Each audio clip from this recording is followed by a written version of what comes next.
All right, there we go. All right, thank you, everybody. As you heard, this meeting's being recorded. We'll start the meeting off before the council meeting starts with the nominations for 2 council positions and the office of mayor.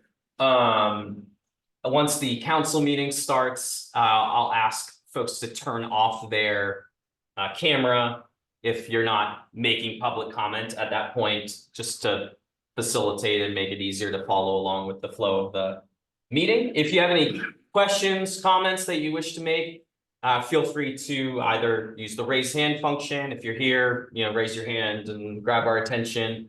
You also can feel free to message me on Zoom. I'll respond to you as best I can.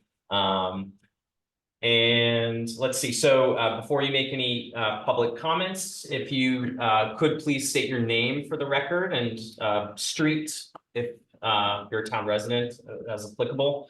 And last but not least, if we get interrupted and aren't able to carry on the conversation, what I'll do is we'll just end the recording, pause the meeting. I'll disseminate a new link for everybody to join, and then we'll pick the meeting back up where we left off so we can carry on with the business as needed.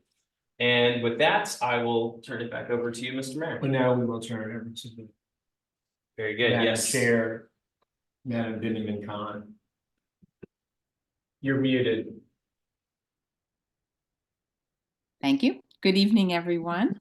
On Tuesday, May 14th, the town will hold an election for mayor and the 2 town council seats currently held by Robin Barr and Stephen Serco. The town charter provides that to be eligible to run for office, a candidate for mayor or council must be a citizen of the United States, have resided in the town for at least 18 months immediately preceding the election, and be a qualified voter of the town of Somerset and the state of Maryland. Having said that, are there any nominations for office of mayor?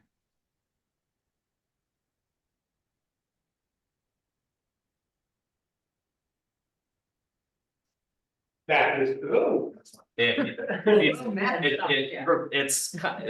If you step, it should hopefully reverberate a little bit better for the people listening, but. All right, Matthews Ave, Dorset Avenue. Some years ago, I came before the council via Zoom to nominate Kabir Kumar for his first term as council member. I did that because I was already impressed with the type of person he was, the husband, the father, the leader of the community. To say that he has met all my expectations and that of many others over these years as serving as a leader of the council, I'd say is a major understatement.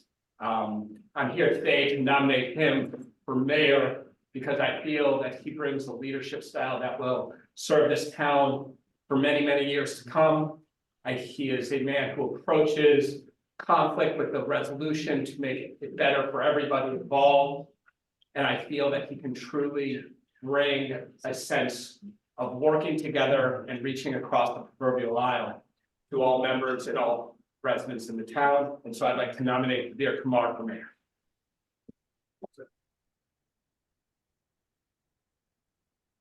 All right. Thank you very much. And do you accept the nomination? I do. Thank you. Are there any other nominations for mayor? Can I ask a question before nomination? Sherry? Yes. I'm sorry. So in order for, it's not just assumed that our mayor would run again, is that right? So if nobody runs against Kabir, he would be the only person on the ballot, am I right? Yes. Well, Okay. yes, and we are accepting nominations this evening. And there is also a provision, a mechanism for nominations by petition following this meeting, which are laid out in the both in the charter and in all of the publications that we have distributed through the town journal and Friday Okay. announcement. I get it. Well, in that case, I want to make a nomination. All Okay. right. whereas I appreciate Kabir's work, and he's been on here as long as I have. I think he's done a very nice job, but I want to nominate our mayor, Jeffrey Slavin, who has worked tirelessly for us for 20 years, and I would hope for some more. So I would like to nominate Jeffrey Slavin and hope that most people will support this. Thank you, council member. Question, do we need seconds for both nominations? No, You don't, all right? Mayor Slavin, do you accept this nomination? Not at this time. Break my heart.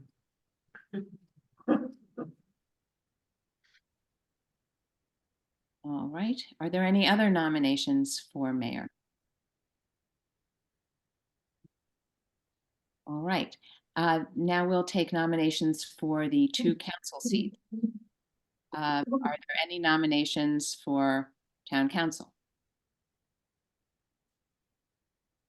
I did get a message that one of the attendees, Julie Greenberg, wanted to make a nomination. All right. Hi, this is Julie Greenberg. I live at 4717 Fallstone Avenue. And I'm just pleased to be able to wholeheartedly nominate Robin Barr for re-election. He's done a fabulous job, and I think he has served the town well. Thank you. Thank you. I'm Haya Berman Hakim, and I don't know if it's necessary, but I'd like to second that nomination. Yeah, thank you. It's not necessary. Councilmember Barr, do you accept the nomination? I do accept, and thank you, Julie, Haya, for both nominating and seconding me. Can I make another nomination? Yes. I'm on a roll. I'd like to nominate Steve Serco. Steve has done an incredible job, and I would be sad if he does not run again, and I think it would be a great loss for our town if he does not. I'm excited to nominate him. I'm excited that Robin has been nominated again, because I think the same about him. And I hope that you'll both. Thank you very much. I second. Councilmember Serco, do you accept this nomination? Can I follow the example of the mayor and just say, not for now? I wasn't quite expecting how things have rolled out this evening, so. And I hadn't been paying enough attention to the calendars. I've been doing other things, so I didn't realize that's not what's the next. All right. Let me also explain that although I've asked those who are nominated if they accept the nomination, I don't think that it's required. Ron Bolt can tell me if I'm correct on this. I don't think it's required to accept tonight at this meeting, but within 5 days of tonight's meeting, the Board of Elections is required to publish the names of the qualified nominees who have accepted. So there is a 5-day period where the nominees can choose to accept. Are there any other nominations for council seats? I have a nomination, Sherry, if you can hear me. Yes, I I would can. like to nominate Russell Green for council. Russell is a wonderful, dedicated member of our community who is truly driven to bring us all together. I think a number of you enjoyed the Olympics that Russell was involved in, a truly special event. He is, a devoted husband, a caring father, believes in sort of our city as a tree city, cares deeply about how we pursue new development and new construction, consistent with the values and of our town and the code. And I would be delighted if you would consider serving for a term as councilman. And Mr. Green, do you accept the nomination? I accept. All right. Are there any other nominations for town council?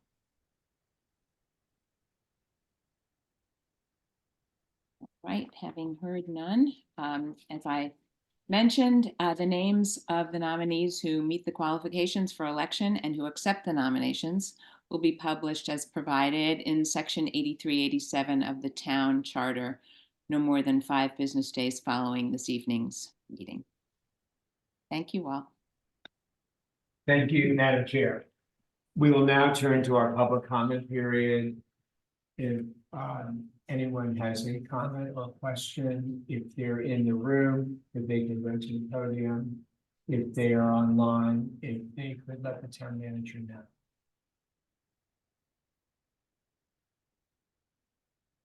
I guess it's. No public comments. At this Okay. time, yeah. Okay, thank you. Next, we move to approval of the agenda. Is there a motion? Is there a second? Discussion? Hearing none, all those in favor? All those opposed. The next item is consideration, excuse me, of the consent agenda. Is there a motion? So moved. Is there a second? Second. Is there, I saw it, that's right first. Is there discussion? Hearing none, all those in favor? All those opposed. Okay, we will go now to the non-consent agenda. The first item, public hearing motion to consider the adoption of a resolution establishing the 2024 pool rules. Mr. Town Manager. Yes, this has been discussed in at multiple work sessions and was introduced previously, and we just didn't get to it last month. Last month's meeting. Mostly this just cleans up a few technical details within the pool, clarifies, for example, that service animals can be brought into the pool even though dogs aren't generally allowed. And I think we have our pool committee chair here tonight. Mostly, as I said, it's just kind of cleaning up and clarifying already existing rules, but I'm happy to answer any questions, and I don't want to speak for Mr. Zaff, but I'm sure he's also happy to answer questions if anybody needs clarification. Okay, thank you. Council President Circle, any questions? No questions. Councilor Barr, No questions. Councilor Heller, No question. Councilor Kumar, No question. Councilmember Rovak. Nope. Mr. Town Manager, has any? No public comments or questions. Okay, is there, council, is there a motion? Motion. Oh, yes. I'd like to make a motion to accept the pool rules as stated. Okay, thank you. Is there a second? That's so sorry. Is there discussion? Hearing none, all those in favor? All those opposed. Thank you. The next item, public hearing motion to consider the adoption of a resolution condemning anti-Semitism. Yes, we've discussed this numerous times as well. Thank you for the public comments that were submitted. Again, at the last work session, the council had reached consensus to move forward with this and throw our support behind the town of Chevy Chase and town of Kensington to condemn anti-Semitism. Specifically, this mentions specific hate acts that were done in nearby communities, but also noting that, of course, there are many other forms of hate that the council will consider and look to address at future times. Right, and remember, this was a resolution that was requested by the town of Chevy Chase to specifically address the anti-Semitism against adults. Yeah. And so it doesn't mean that the council will consider other resolutions. But Councilmember, do you want to? say Yeah, why? I wanna, say that this is specifically about these incidents. I'm glad we're moving forward. We are working on a draft of a resolution that would condemn other forms of hatred, as we discussed at our working session, and we'll bring it to the next working session. So we can then introduce it potentially at the next council. Okay, thank you, Councilmember. President, sir, any other questions? No question. Appreciate that extra. Okay, Councilor Barr. Do you have any questions? No questions. Councilor Barr. You have questions, just a few facts if anybody wants them. Go for it. Okay, so the 2023 statistics by Montgomery County are not out yet. Okay, so for 2022, startling number is that 91% of harassment in terms of religion, of that, 91% of the incidences were anti-Semitism. So to put that number in a better context, I don't want you to think there's millions of hits out there, but the number in context is that there were 53 incidences that were reported, and 48 of them were anti-Semitic. Kids sitting down at their desks and getting SWAT stickers sitting there, just bullying and pushing around kind of stuff. It's pretty ugly. And for some reason it is, well, I know why, but I don't know before October 7th why it was so bad here in Montgomery County. And I have to tell you that technically speaking, Montgomery County is only 10% Jewish. So that's really a tremendous number with a statistic like that. But after October 7th, that absolutely, skyrockets because people equate one with the other. So anyway, so I do, those are my 2 cents, and I do hope that we will pass this. Okay, did you want to say anything else? I'm glad, I agree with you. And I think the one thing I would say is that I know there are residents who want us to condemn other forms of hatred. And the fact of the matter is, we should do whatever we can to condemn all forms of hatred, and we'll keep doing that. Sadly, that's all we can do as a council, other than what we practice in our personal lives. So to the extent that we can do that, I think our town would have. But no questions for this one. Councilor Rowley, I don't have any questions. okay. Mr. Town Manager, is any resident or guest who wish to speak? No, I don't know, Councilmember Barr, I just heard. Yeah, Maybe right. they It's do. just going to read a little bit from this resolution on this topic, which is, it says here, the town of Somerset unequivocally condemns all forms of discrimination, hatred, and violence, particularly those directed towards religious institutions and communities. Right. So it really has A blanket. a blanket statement in it already. Okay, thank you, Councilor. You're prepared to make a motion. Motion to consider the adoption of said resolution condemning anti-Semitism. Is there a second? Is there discussion? Hearing none, all those in favor? Aye. All those opposed, thank you. The next item. To consider the introduction of a resolution sensitive to town of Somerset Police Program. Mr. Town Manager. Yes, thank you, Mr. Mayor. This has been discussed over the course of numerous council meetings, including several work sessions. This came about from the Public Safety Committee, who made a recommendation based on research that they had done and their ultimate determination that the program that currently exists, where the town hires off-duty Montgomery County police officers, was ineffective. I note that we do have Chair Vaswani at the meeting here tonight via Zoom.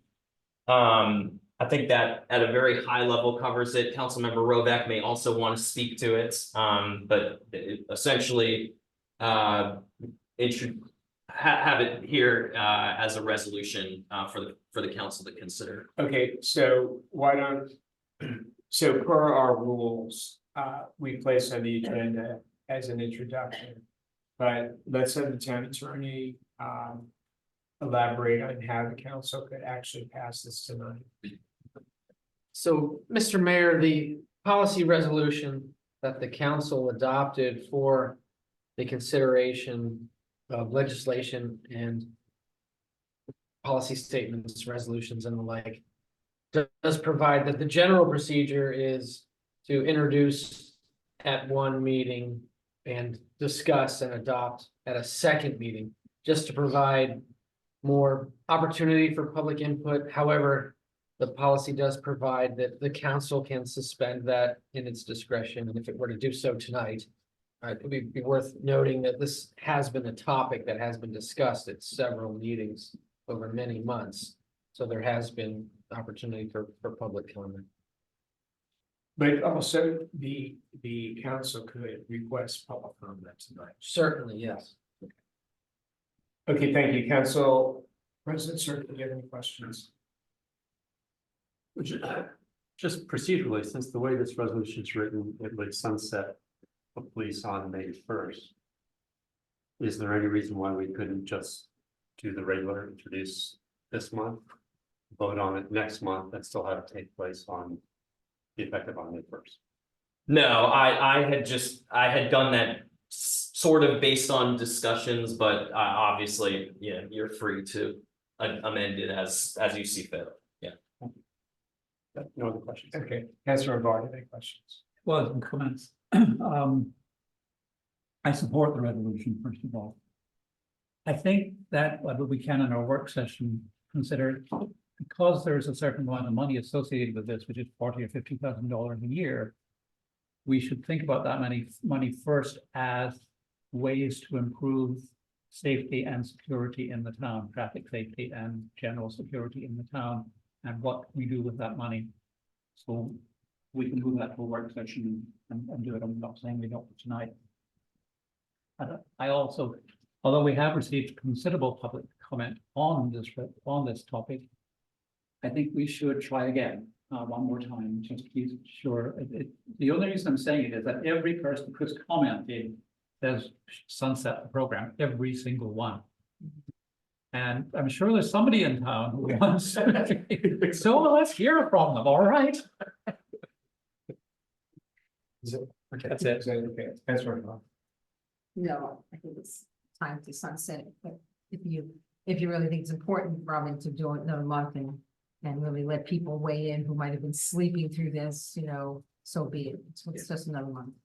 I'm okay with it. You have any questions? No, I don't, I'm sorry. Councilor. I agree with that too. I'm ready to introduce it. It'd be great to take this time and adopt it. It would be great to solicit others' input in this. I think there are folks who are anxious about what it means. So to the extent that we can allay those concerns as we move forward. And I have a request, a small request, that could we see some ideas for how, I think they have been shared already, some training, education on safety, but it would be good to see some ideas already on how we would shore up confidence that we as a town government are engaged in protecting and keeping the town safe. I understand that the police were ineffective, but I think there's a perception that they provided safety. So to the extent that we can share some ideas, maybe Mr. Vaswani has some, or you know, we can get some from the Public Safety Committee. It would be good to have that in the working session between now and the next meeting. That's it. Thank you. Councilor. Well, I think that as far as that goes on, you know, and as far as the budget goes, like the Public Safety Committee has a long list of budgetary nuance, yeah, for this upcoming cycle that do include, you know, obviously looking at the town and public safety as a top priority. As far as like, you know, coming up with different private securities and stuff, I don't think we're gonna be able to get anything like that by next month. Fair enough. But, you know, obviously, one of the things that the Public Safety Committee really recommends is that, you know, really residents take it upon themselves to like really make sure that they're locking their cars and locking their doors and they have motion detector lights. And, you know, I think that probably with this money, we can fund, you know, some call out action, like, you know, to the town.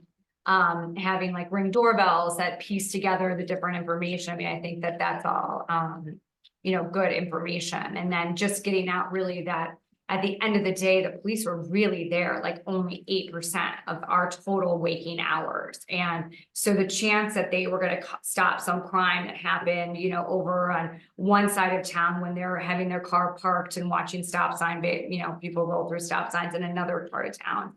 You know, it's, I think the neighborhood, I think the neighbors feel like seeing that cop car is like a little bit of a sense of security, but it's really, I mean, I think the residents probably see it a lot more than, you know, any criminal that, you know, wants to come into our town and try doors. So, but yeah, I agree with everything, and I think that it will be great to hear from other people, because I concur with you that the only people that we've heard from really support ending the program. And look forward to it on the vote for next month. Okay, so I'm gonna turn this over to the council president to lead the discussion, because I think there's still an issue whether you want to pass it tonight or not, and do you want to have public comments tonight? So I'll turn it over to you. I see a hand from Kumar, so we'll go to him in a moment, but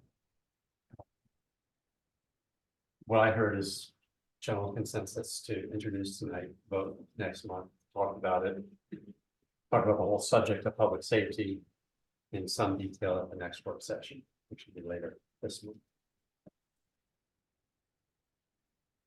And some details of other programs, but the exact end date, some things could be modified depending on what we discuss at that work session. But I think, personally, I think this resolution looks pretty good. Agreed. That's all I have. Economic plan. Let's agree in kind. I'm okay with it, even though I say it's seductive to think, well, we'll save X amount of dollars, and what can we do with that? Lawn signs, whatever, you know, we could put something into motion with that extra money that might wake up people that if they're not thinking about certain things, you know. So, but I'm happy to go along with us. If everybody wants to give it another month, I'm good. Okay, and Shannon? Great. Okay. That's it. So you need to vote. Yeah, you have to vote. Yeah. So. Does Kumar get to talk or no? Oh, did you? Oh, Yeah, sorry. I meant to. Yes, Kumar. Sorry, you see your hand up? I don't see you. There we go. Yes, thank you. Sorry, I didn't really come prepared to speak, but I want to thank the council for considering this. It's been pretty well documented over the last couple of years that this is probably not a good fit for the town anymore. It might have been in the beginning, but it doesn't seem to be a good fit anymore. I did submit comments on this resolution just a matter of minutes ago, maybe half an hour ago, and I was wondering if those could be incorporated into the resolution. I had not received it. I generally at that 4:30, I don't, Well, but. but it's being considered for adoption at next month, so I'll definitely include your comments at the next council discussion. Well, but also, is your language something that's going to amend the resolution? Because that can be done when it's voted on next month. There are a couple of substantive changes. Most of the other changes are just sort of elaborating on some of the provisions. Well, that doesn't need to be in the end. It's too late for, unless somebody wants to amend it now, but since you haven't read it, it's coming. So if there's anything substantive, you can lobby the council to amend next month. And we discussed it at the work session. Right? Yeah, but it's a little too late I think it's too late, given that you haven't all read it, to add it to the introduction. So remember, once you introduce it, once you vote to introduce it, then it's published that way, and that. But Mr. Chairman, you can also put your comments in the town journal so that people can know what they are and any changes you want to make. So it's just the same as putting it into the introduction. That's fine. Okay. Thank you. Okay. So it sounds like you're ready to vote. Is there a motion to introduce this resolution? So I'm going to reintroduce the resolution sunsetting the town of Somerset Police Program. Second. Okay, is there discussion? Hearing none, all those in favor? Awesome. Thank you. You know, it requires 3. Okay, so is wisdom.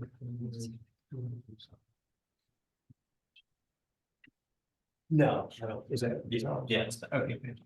Okay, the next item is public hearing motion to consider a permit application submitted by David Kelly on behalf of David S. Kelly Development Company Incorporated for the construction of a new home at the property located at 4815 Cumberland Avenue. So we will start the hearing. Today is March 4th, 2024. This marks a continuation of the hearing before the Town of Somerset Council for permit application 2434-NC to consider a permit application submitted by David Kelly on behalf of David S. Kelly Development Company Incorporated for the demolition of the existing home and construction of a new home at the property located at 4815 Cumberland Avenue. The applicant is also represented by Michelle Rosenfeld of the Law Office of Michelle Rosenfeld, LLC, and Shane Green of Potomac Valley Surveys, LLC. This hearing is being audio recorded. We ask that all speakers speak one at a time, addressing the council when called upon, and to state their name and address for the record before making public comments. In addition, for the sake of those listening both in person and via the phone or Zoom, and especially for those who are hearing impaired, all attendees are asked to avoid side conversations and to speak clearly and enunciate so the microphones can pick up testimony. All speakers should identify themselves for the record by name and street if applicable. The hearing will observe the following order. First, the Somerset Town staff will present their findings and submit for the record a report on the application under consideration. Next, the applicant will present their application. Following that, the Somerset Town Council will have the opportunity to ask questions of the applicant or staff relevant to the application. Following that, other interested parties will have the opportunity to ask questions of the applicant, present comments to the council. After that, the applicant will have the opportunity for rebuttal testimony, after which the public comment period of the hearing shall be completed and the record closed.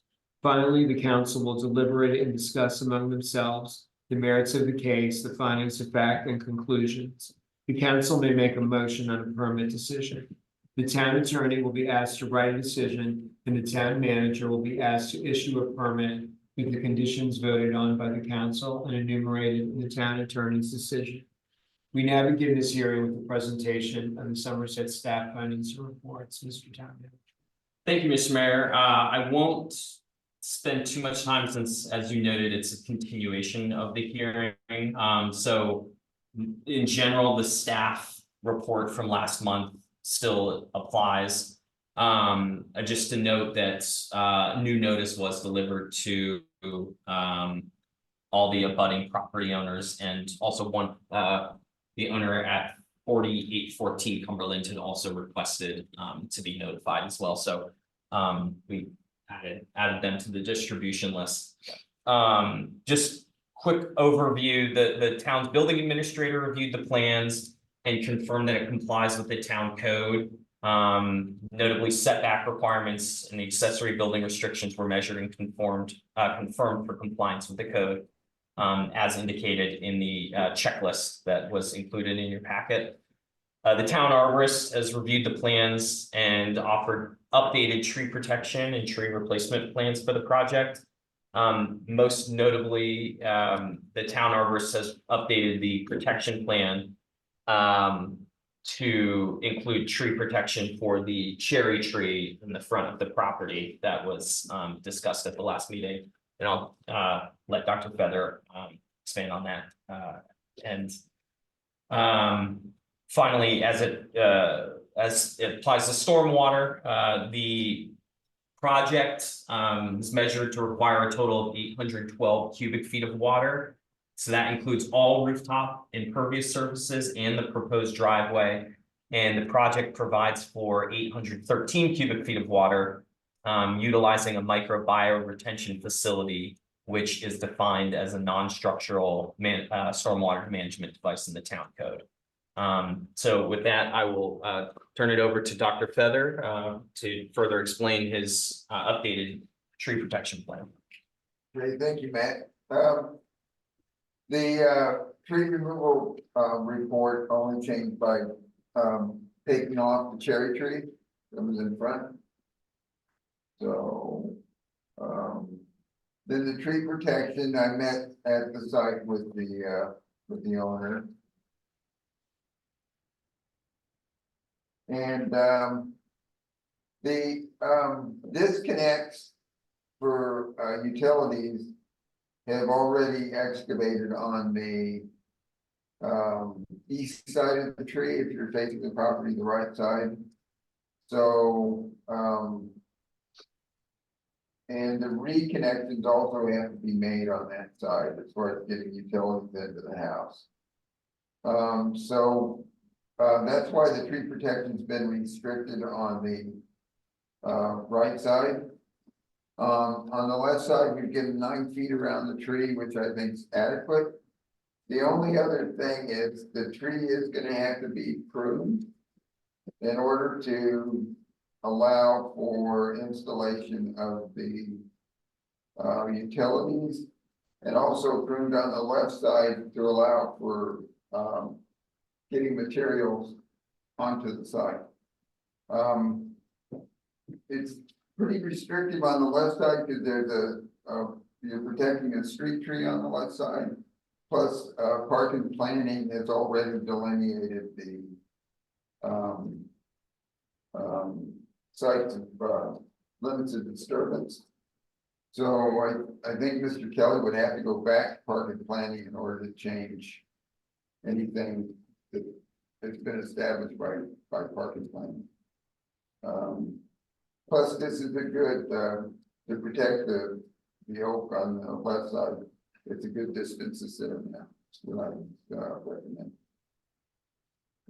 The site is pretty tight because you can't use the shared driveway. So there might be seeking permission to use the street to offload materials or get equipment into the site. I've also stipulated when they do prune the cherry tree that I'd be on site to provide guidance. And that's pretty much all that's changed. I think the other thing I changed on the tree removal report was the ash tree and the holly trees that are in the footprint of the garage. If this wasn't associated with a building permit, I would recommend to the mayor that issue a permit for these 2 trees, like if any of you were asking for it without doing a building permit. So I just wanted that to be known too. That's all I have. October, can you just, what does that mean? You'll have a chance. And I just wanted to clarify what it is. What I just said, what I said, if you had a tree like this, in this condition on your property and you weren't asking for a building permit and you submitted a tree removal application, it's of a size that would go to the mayor administratively. And in my report, I would recommend removal just because of the condition of the tree. Okay, is that? Yes, that concludes the staff report. Thank you. Ms. Rosenthal, Thank you very much. now's your chance to present the application or whatever comments on the report. And if I may, the staff report is quite lengthy. My cover letter and the exhibits that I attached are much more succinct. It's easier to follow, I think. If I may, could I hand a hard copy? Thank you.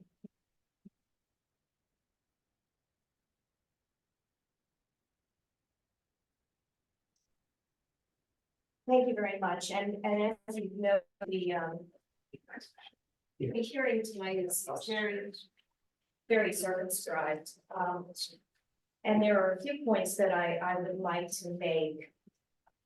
First, I think it's important to understand that the history of this site, when this application was first filed, there were 4 trees in the back of the property that were to be removed because there was a large stormwater pond at the rear of the property, and the house had an 8-foot deep front porch.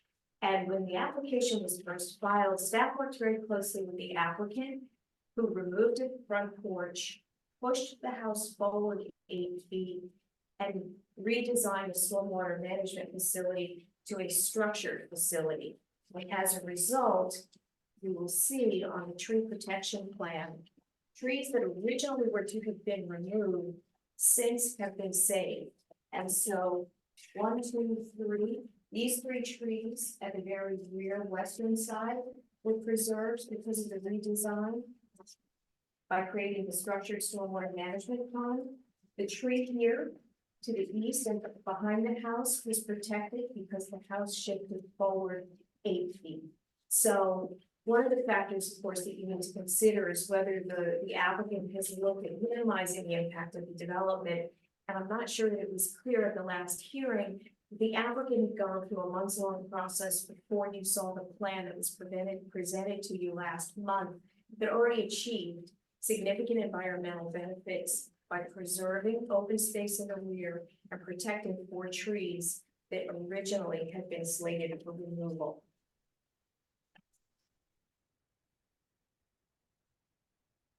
The 2 trees in the rear, you had asked that the applicant reconsider.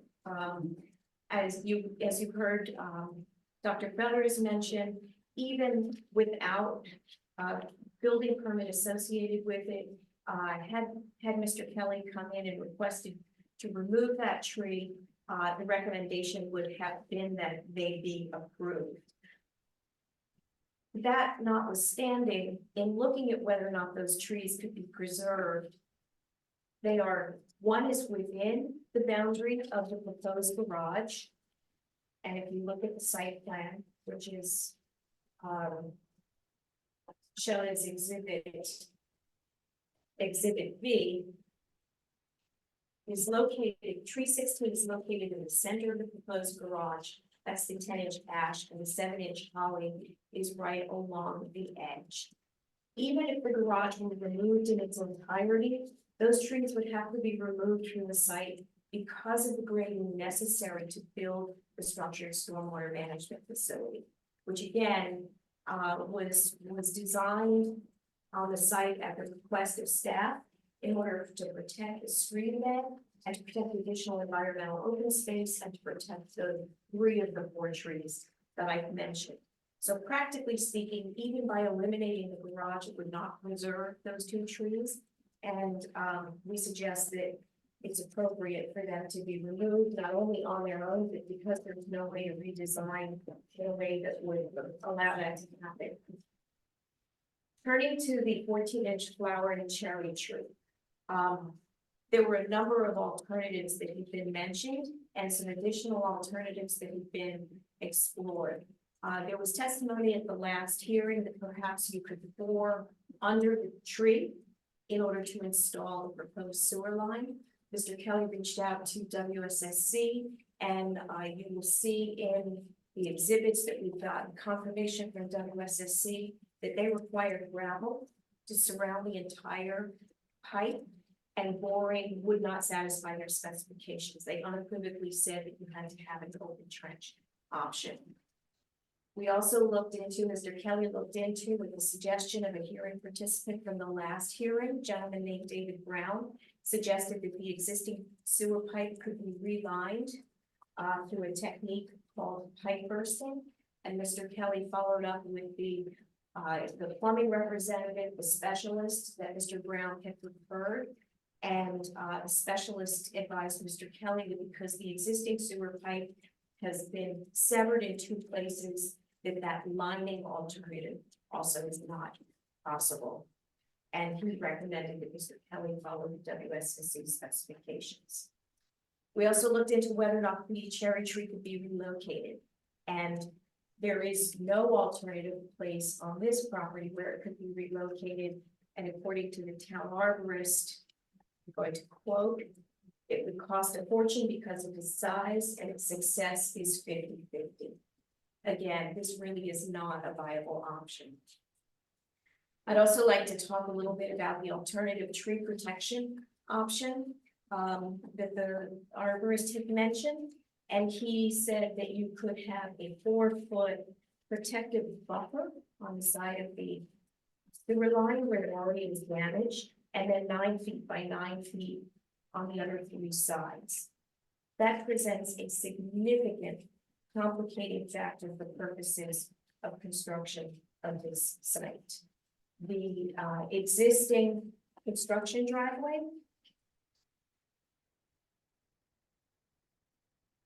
We turn to page 4 of my letter. The existing construction driveway is right next to that cherry tree. And as you can see, the green box, as I call it, is located almost entirely over that existing construction driveway.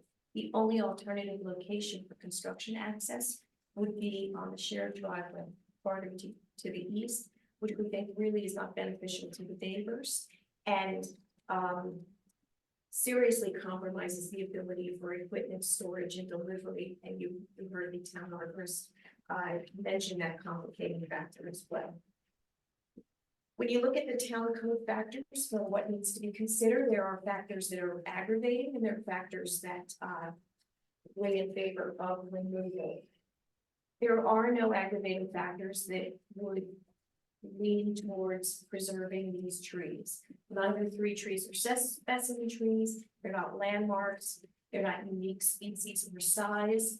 And as far as the cherry tree is concerned, you've already heard that it's going to need to be pruned on both sides to allow for both sewer construction as well as construction activities. So it's really not, even if it survives construction, it's not going to be preserved in the way that it is now. It has multiple stems coming off of the tree. And the immediate area will not suffer any environmental degradation. All the stormwater management is fully managed by the existing plans. And Mr. Kelly has agreed to satisfy the town arborist recommended replanting plan. With respect to the factors that weigh in favor of removal, as we've explained in the initial staff review, there was significant redesign of the project to enhance environmental protections, to ensure that stormwater management is fully addressed on site, and the removal of the 3 trees, 16, 17, and 2, is necessary to achieve the proposed redevelopment, allow utility construction, and there really is no viable alternative. The removal of the garage will preserve trees 16 or 17, and tree 2, which is already subject to root damage, is going to be further compromised if even with the protections necessary recommended by the arborist, because of the extensive further pruning of the trees. With all of that, and I don't want to carry on too long here. We do think that, Mr. Kelly went back, he took very seriously your request that he go back and reevaluate the site. He's coordinated with your staff, he's coordinated with other experts. And I'd like to remind the mayor and council that there's no variance requests associated with this. Otherwise, the project fully satisfies the zoning requirements, stormwater management requirements. We think this is a very reasonable request and is fully supported by the factors it was considered under the code, and we would ask that you approve the permit. Thank you very much. Thank you. Council President Serpa.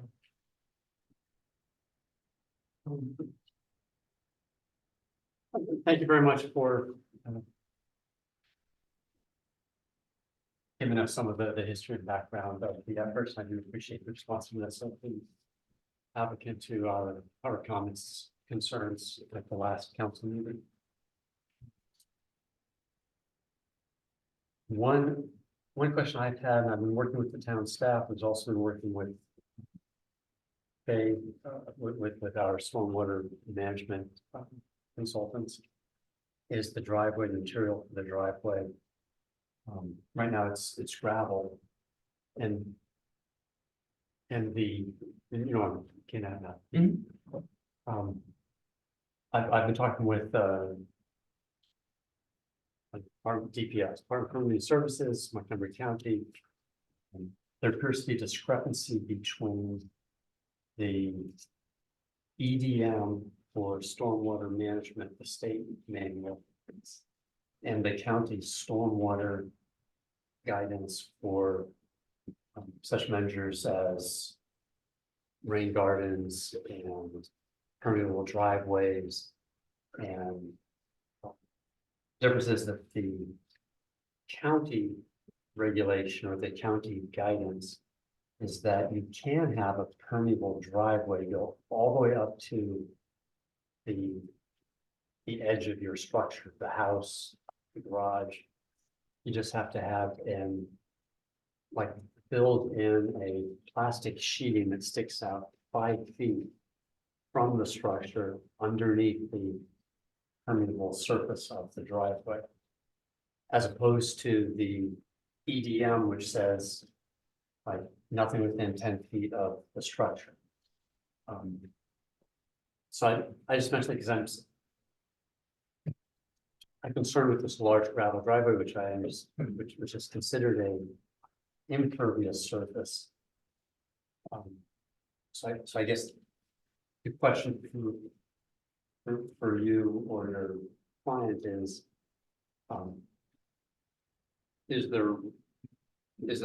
what is the possibility? Is there a possibility of changing the driveway material? I would defer to Mr. Kelly, but my understanding is that because Montgomery County considers gravel driveways to be impervious, they're requiring that stormwater to be treated. So I don't know if that gets to the question that you were asking, and as to whether what the consequences of changing the surface would be. I believe that to Mr. And Kelly, I would defer to Shane Green of Potomac Valley. That's their regulations that you cannot have a permeable driveway on a given slope. So I don't know what the criteria there are. Okay, thank you. I'm happy to consider paving options, but I don't know what the code states for the permeable driveway, permeable concrete driveway, permeable surface driveway on a steep slope. Okay. Thank you. No further questions. Did you notice that? You're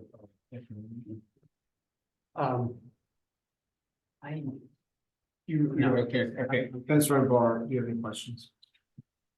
I had one question which is to do with your stormwater management plan, and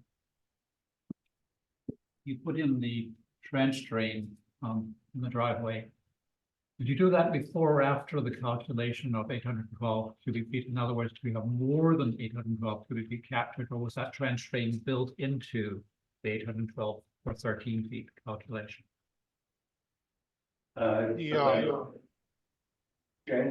you want me to answer? Yeah, I can. please. Can everybody hear me? Shane Green, Potomac Valley Surveys. The trench drain is built to convey the water from the driveway into the bioretention stormwater facility. Right, and is that part of the 813 cubic feet calculation you presented, or is Yes. that, it is, thank you. The entirety of the area. Yeah, okay, thank you. You're done, right? Councilor Helen. I have a couple of questions. And one is for our attorney.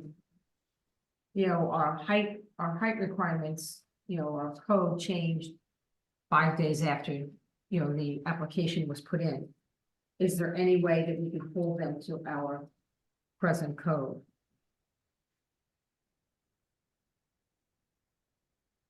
Well, this application was treated as being perfected and completed before the new ordinance took effect. Right. The application, as I recall, Matt, correct me if I'm wrong, on the timeline, was actually ready to go a month in advance. But our stormwater drainage expert had some questions for the county, which resulted in the application being bumped a month. And therefore being bumped to a date that was 5 days after the effective date of the application. But again, the application was ready, you know, a month before the ordinance actually took effect.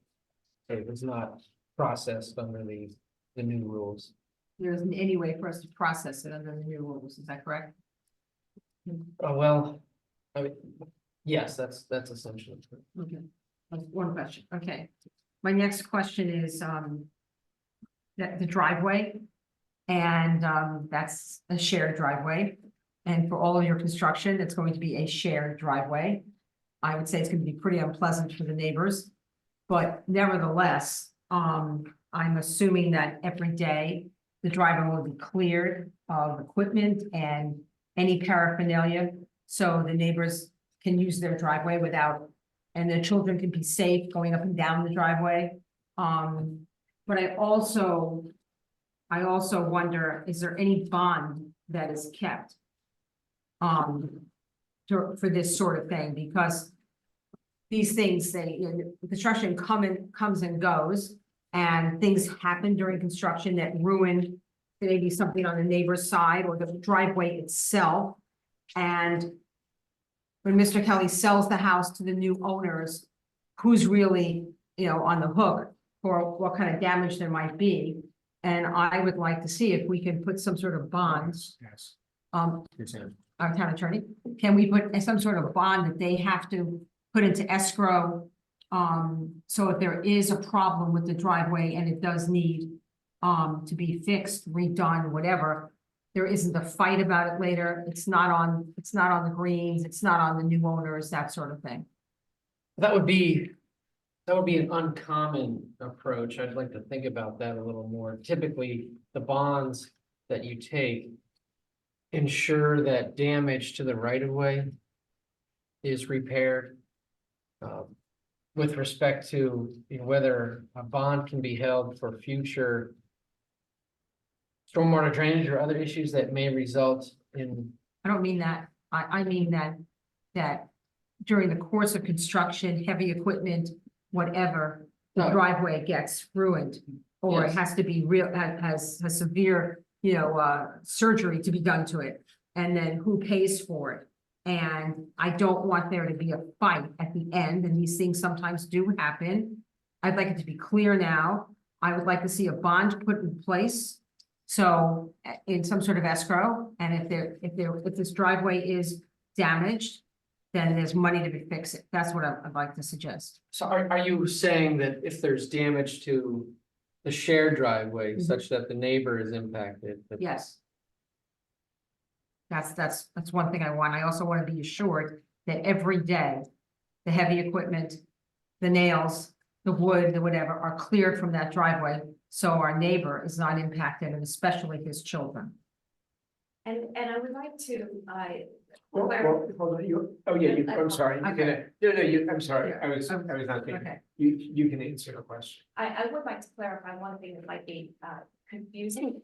In the plans that are presented, there is a separate construction entrance, which is, it is to almost closer to the center of the site. And so I'm looking right now at exhibit page 5. So there's a shaded construction entrance, and this tree too, you can see is just on the right-hand side of your, if you're looking from the street. What page? It's page 005 of the exhibits. Okay. And so you can see there's a shaded area in the front. That is a separate construction entrance. The driveway is actually over along the property line. Right. The shared driveway. So the one reason why we think it's important to remove tree 2 is because we want to preserve this separate and distinct construction access. So that we're not using the neighbor's property for construction equipment and delivery of materials. Yeah, I understand that, but I've done major construction. There isn't any way that driveway isn't going to be used somewhere along the line. You're not going to be there. Mr. Kelly's not going to be there. The guys show up in their mammoth trucks and they're dropping all sorts of stuff. It's going to happen. So I just want assurances for this neighbor. I don't want any fighting. That's not pleasant. It's just a terrible way to start a new relationship with possibly a new neighbor to begin with. And I just want to protect this neighbor, that's all. And I don't believe for a second that the driveway is not going to be used on a daily basis, having watched construction all over this neighborhood and in my own house too. So I would ask if I have a moment to speak with Mr. Kelly. Do you want to, off the record, just do you want to adjourn the hearing temporarily? 5 minutes? Okay. But they actually, maybe what we could do is see if there's other questions. Right. And if there's anything else that Okay, that'd be fine. The one thing I wanted, the reason why I stopped you was because I think you had a question for the town attorney about whether these restrictions you're talking about could be put in is that what you? Because you're looking for a way, I so want why these don't you ask the restrictions. town attorney Okay, if that can be put in the. in a permit, you mean, Yeah. Yeah. if we approve the permit, these things are put in the permit. Yeah, why don't you ask that and then not to. Okay. I'd like those And 5 then, minutes and to then, review and that then, question. and then the applicant will have the opportunity to rebut that. Okay, Okay, Yeah. so, let's see, do you want to wait, Ms. Rosenfeld, until after the council's asked all the questions? I would, just in case Okay, anything else comes okay, up that excellent. Mr. Bolton, I want to Excellent. think about. Okay, so Heller, do you have more questions? I have one more question, my last question, I promise, for now. You can take it. The There's no- two-car garage. I walk the property. I just can't, I don't know where you're gonna put a two-car garage there. House, two-car garage, and how are you gonna do that turnaround? I know the last meeting we had, Mr. Kelly, you talked a lot about going down the driveway, being able to turn a car around so you can get out, that's all very reasonable. But I don't know how you can do that. It's just, you know, I'm not a civil engineer, I'm not a stormwater management expert, I'm not a builder, I'm not an architect. All I can tell you is that the plans that have been presented Right. to you have been reviewed and approved by Montgomery County and by the town staff. They meet all of the code standards I get for that. setback, for stormwater management. I don't have a practical answer for you. I can tell you it satisfies the code requirements. Okay, I guess I'm gonna ask the same thing I asked the last time. I would like Mr. Kelly to make this a one-car garage. I think that would make this it's an imposing house to begin with. On not a very wide piece of property, it's a very deep property, but you can't use most of the deep. I would like him to consider making this a one-car garage. I think it would make this whole thing more palatable.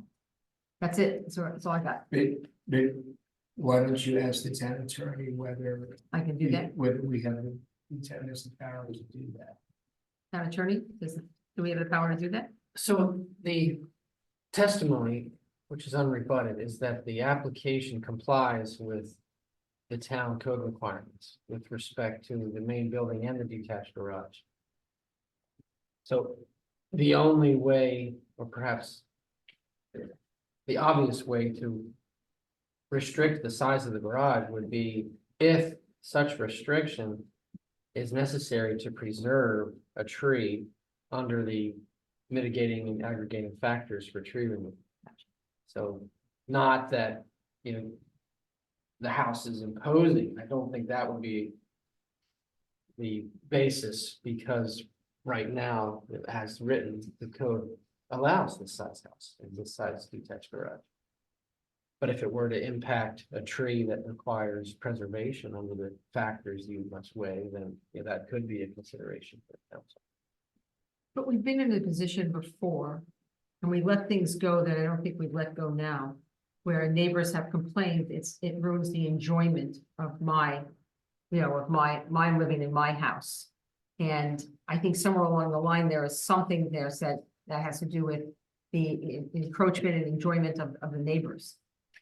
So there is a statement in the code currently that is something the council can review in determining whether a building permit should be issued. You've had my legal advice on that issue. And I think it's fair to say that the council has not actively enforced that requirement over the years because it's not tied to any substantive criteria. And there is Maryland case law that suggests that permit criteria should be substantive and not subject to different decisions on a case-by-case basis. I think that the case I'm thinking actually says by a plebiscite of neighbors. If a blue door is allowed on one house, it should be allowed on every house. House B shouldn't be denied a blue door just because the neighbor next door doesn't like blue doors. Okay. But you do have the authority under Maryland law to impose additional building regulations. That authority was granted in 2006 in response to mansionization expressly. The town of Chevy Chase went to Annapolis and asked for that additional authority. So there are tools available to the town. That's all my questions. Thank you. Thank you. Good evening, Councilor. Thank you, Mr. Rosenfeld. I was wondering if you could pull up, this page. Bottom right, page 004. 004. Yes, sir. This is the diagram that represents the town arborist proposal. If I'm not mistaken. That is correct. If you would be kind of, at the risk of, getting me to repeat what you said, if you would be kind enough to just tell us in what way are you deviating in your proposal from what the town arborist has proposed on this? We're proposing that tree 2, which is in the center of this. With the green green box. fence as proposed by the town arborist. Right, we Yeah. are proposing that that tree be removed and no box be imposed. And a significant reason for that is because, as you see, this box is located almost entirely over the separate construction entrance. Yes, So even assuming it's true that contractors may use we certainly want this to be the primary location for construction equipment, vehicles and materials.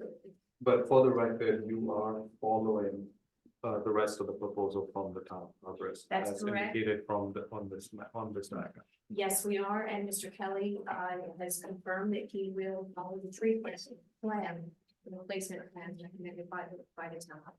Now, specifically on the cherry tree, in your documentation, you mentioned that there is a potential for a narrower fencing, pruning.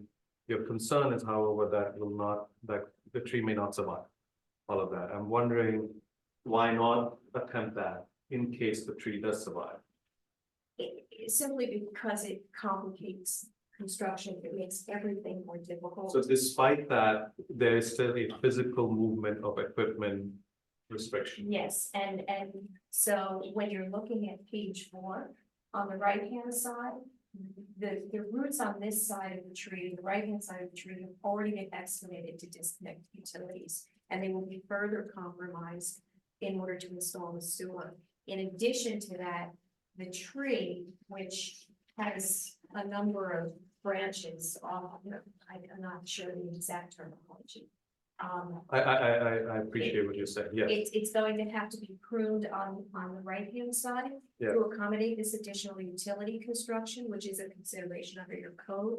And it also is going to have to be pruned on the west side to allow that construction vehicle and equipment access over the construction.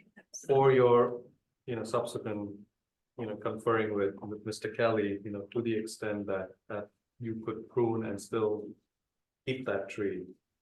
You may want to consider that. Would be interesting to hear if that's possible, because trees can bounce back. And so even if it's pruned and constrained, but not uprooted, there's a potential for it to bounce back. Just, when you confer, it would be good to understand if that's possible. Sure. And along with not being any other kind of expert, I'm not also an arborist. Yes, yeah. But I can tell you that in our planning, sort of the rule of thumb is that if more than a third of the trees. I hear you. Going to be I destroyed, hear you. I hear you. survivability. I hear you. Okay, Thank you. all right. Thank you, Councilor Rowland. I thought that we were now having the cherry tree saved, but is the cherry tree is going away still? We are asking the cherry tree be removed. We are asking that the cherry tree be removed along with the other 2. And the reasons for that are because twofold. One, the tree has a very limited possibility of surviving, even if protected. And the other reason is that in order to protect that tree, we will be compelled to move the construction access from this location over to the property line along the shared driveway, because the construction entrance here would be almost entirely within this green box that the arborist has proposed. And the limit of disturbance on the other side of the property has been placed to protect these trees over here And so there really is no place along the center of the property for access. So between our view, limited likelihood that the tree would survive even with best protection measures, and the fact that it's going to force more construction activity closer to the neighbors, we think on balance, the property is. Okay, I just got confused because I thought that Dr. Feather was saying earlier, like when he was up there, that they would be able to save the tree. No, yeah. I think, Okay. and I don't. That was his know- proposal, Am I it's his- their response. I think. Oh, his- okay. That's yeah, why I his- started with. Okay, because I was, Right. okay, so he gave you a proposal where he recommended what you would need to do in order to save the cherry tree. That's correct. And this is the rebuttal that is saying that there's no way that you can save the cherry tree And the explanation. and the explanation. Okay. And even if you can save the cherry tree, let's assume, you know, heroic efforts and the tree is, you know, survives and thrives. The construction phase will be impacted because the construction driveway will be relocated from here over to the side of the neighbors that I think are concerned about, the most concerned about impacts both during that construction. Got it. We'd like to avoid that. And I know that part of it was like, because of the location where the sewer line is, can the sewer line be moved? Sewer line cannot be moved, and we've already confirmed with WSSC that we can't use alternative installation techniques. And if you look at exhibit, it's pages 8 and 9, WSSC has confirmed that it has to be an open trench and the pipe needs to be entirely embedded in gravel, which can only be done through open trenching. And the WSSC said there needs to be an aggregate base surrounding the pipe, which would go against spec if the sewer line is installed by building. So they were unequivocal. We have to follow their specifications. And then, I mean, this might be part of the public comment, but we did receive like secondary, tree experts from the neighbors that said that the holly tree is a viable tree. And that's the one that's in the middle of the garage area, right? That's the one that's on the side wall. And we're not disputing that it's viable. But there are two things to keep in mind. The first is that the arborist said that even if you came in and asked for a permit, he would recommend approval. The other is that even if you remove the entire garage, in order to build structured stormwater management facility, both of those trees have to be removed. So you could have no garage, but it's still going to result in loss of the trees. Just because of the way, and that stormwater management was designed to allow 3 other much larger trees in the rear of the property to be preserved. And so for that stormwater management, that big bioretention, and this might be a question for Mr. Green. I think is it? So like who maintains that, or like how often does that structure have to be maintained? Like what's the maintenance on that? Does anyone know? So I can jump in here. The town code does require a stormwater drainage inspection and maintenance agreement to be entered into by the applicant in favor of the town, that we will record in land records, and it runs with the land, and does provide that the town has the right to inspect it to make sure it's still working, and if it's not, to require the owner 50 years from now Right. to repair it so that it does function. And how often does that have to be like looked at? There's no maintenance schedule imposed by the code or the agreement. The town has the right in its discretion. Oh, interesting. Okay, and then does someone know, could someone explain the variance that was from this forestation from Montgomery County? Which variance? There was a variance from the town, from Montgomery County about forestation. No, There was it's not a some- variance. It's an exemption from forest conservation because of the record plating process. And so the difference is it's basically administrative instead of a full process, but the review is largely the same. So, This was originally parts of 2 lots, and to remove the imaginary property line that went through the lot, we had to do a minor subdivision, and that involves park and planning and the forest conservation exemption. okay. And then, for our code, we have. Wouldn't they need to have a variance for not having a permeable driveway? So, the driveway that's existing and proposed is in totality greater than a 5% slope, so it's exempt from that. So instead, they are capturing the water from the driveway into the stormwater facility. But the 5% slope, is it, like for the whole length of the driveway? Yeah, Can they make some of it permeable and some of it not? we haven't done that in the past because there's no. For example, we've never said, well, 5 feet here is less than 5%, and then we don't do it in chunks because there's no way to necessarily measure it. So we've taken it in totality. I think Council President was asking about the possibility of doing permeable driveway at the entrance to the garage. I do believe that section is still over 5%, so it wasn't viable to do it in that section, for example. But my neighbors on Drummond behind us, they have like a sloped driveway, but it's permeable. I mean, it's a hill. Is that not, that just doesn't happen? What? Look, if it's a steep hill, permeable driveway is useless. The water just flows straight down it. It doesn't go down. Well, it does, because there's like little cutouts of like the grass and stuff, right? Hold on, You know, you can debate this. okay, I guess my questions are not I guess my questions are for more of us, so, Okay, yeah, like, but okay.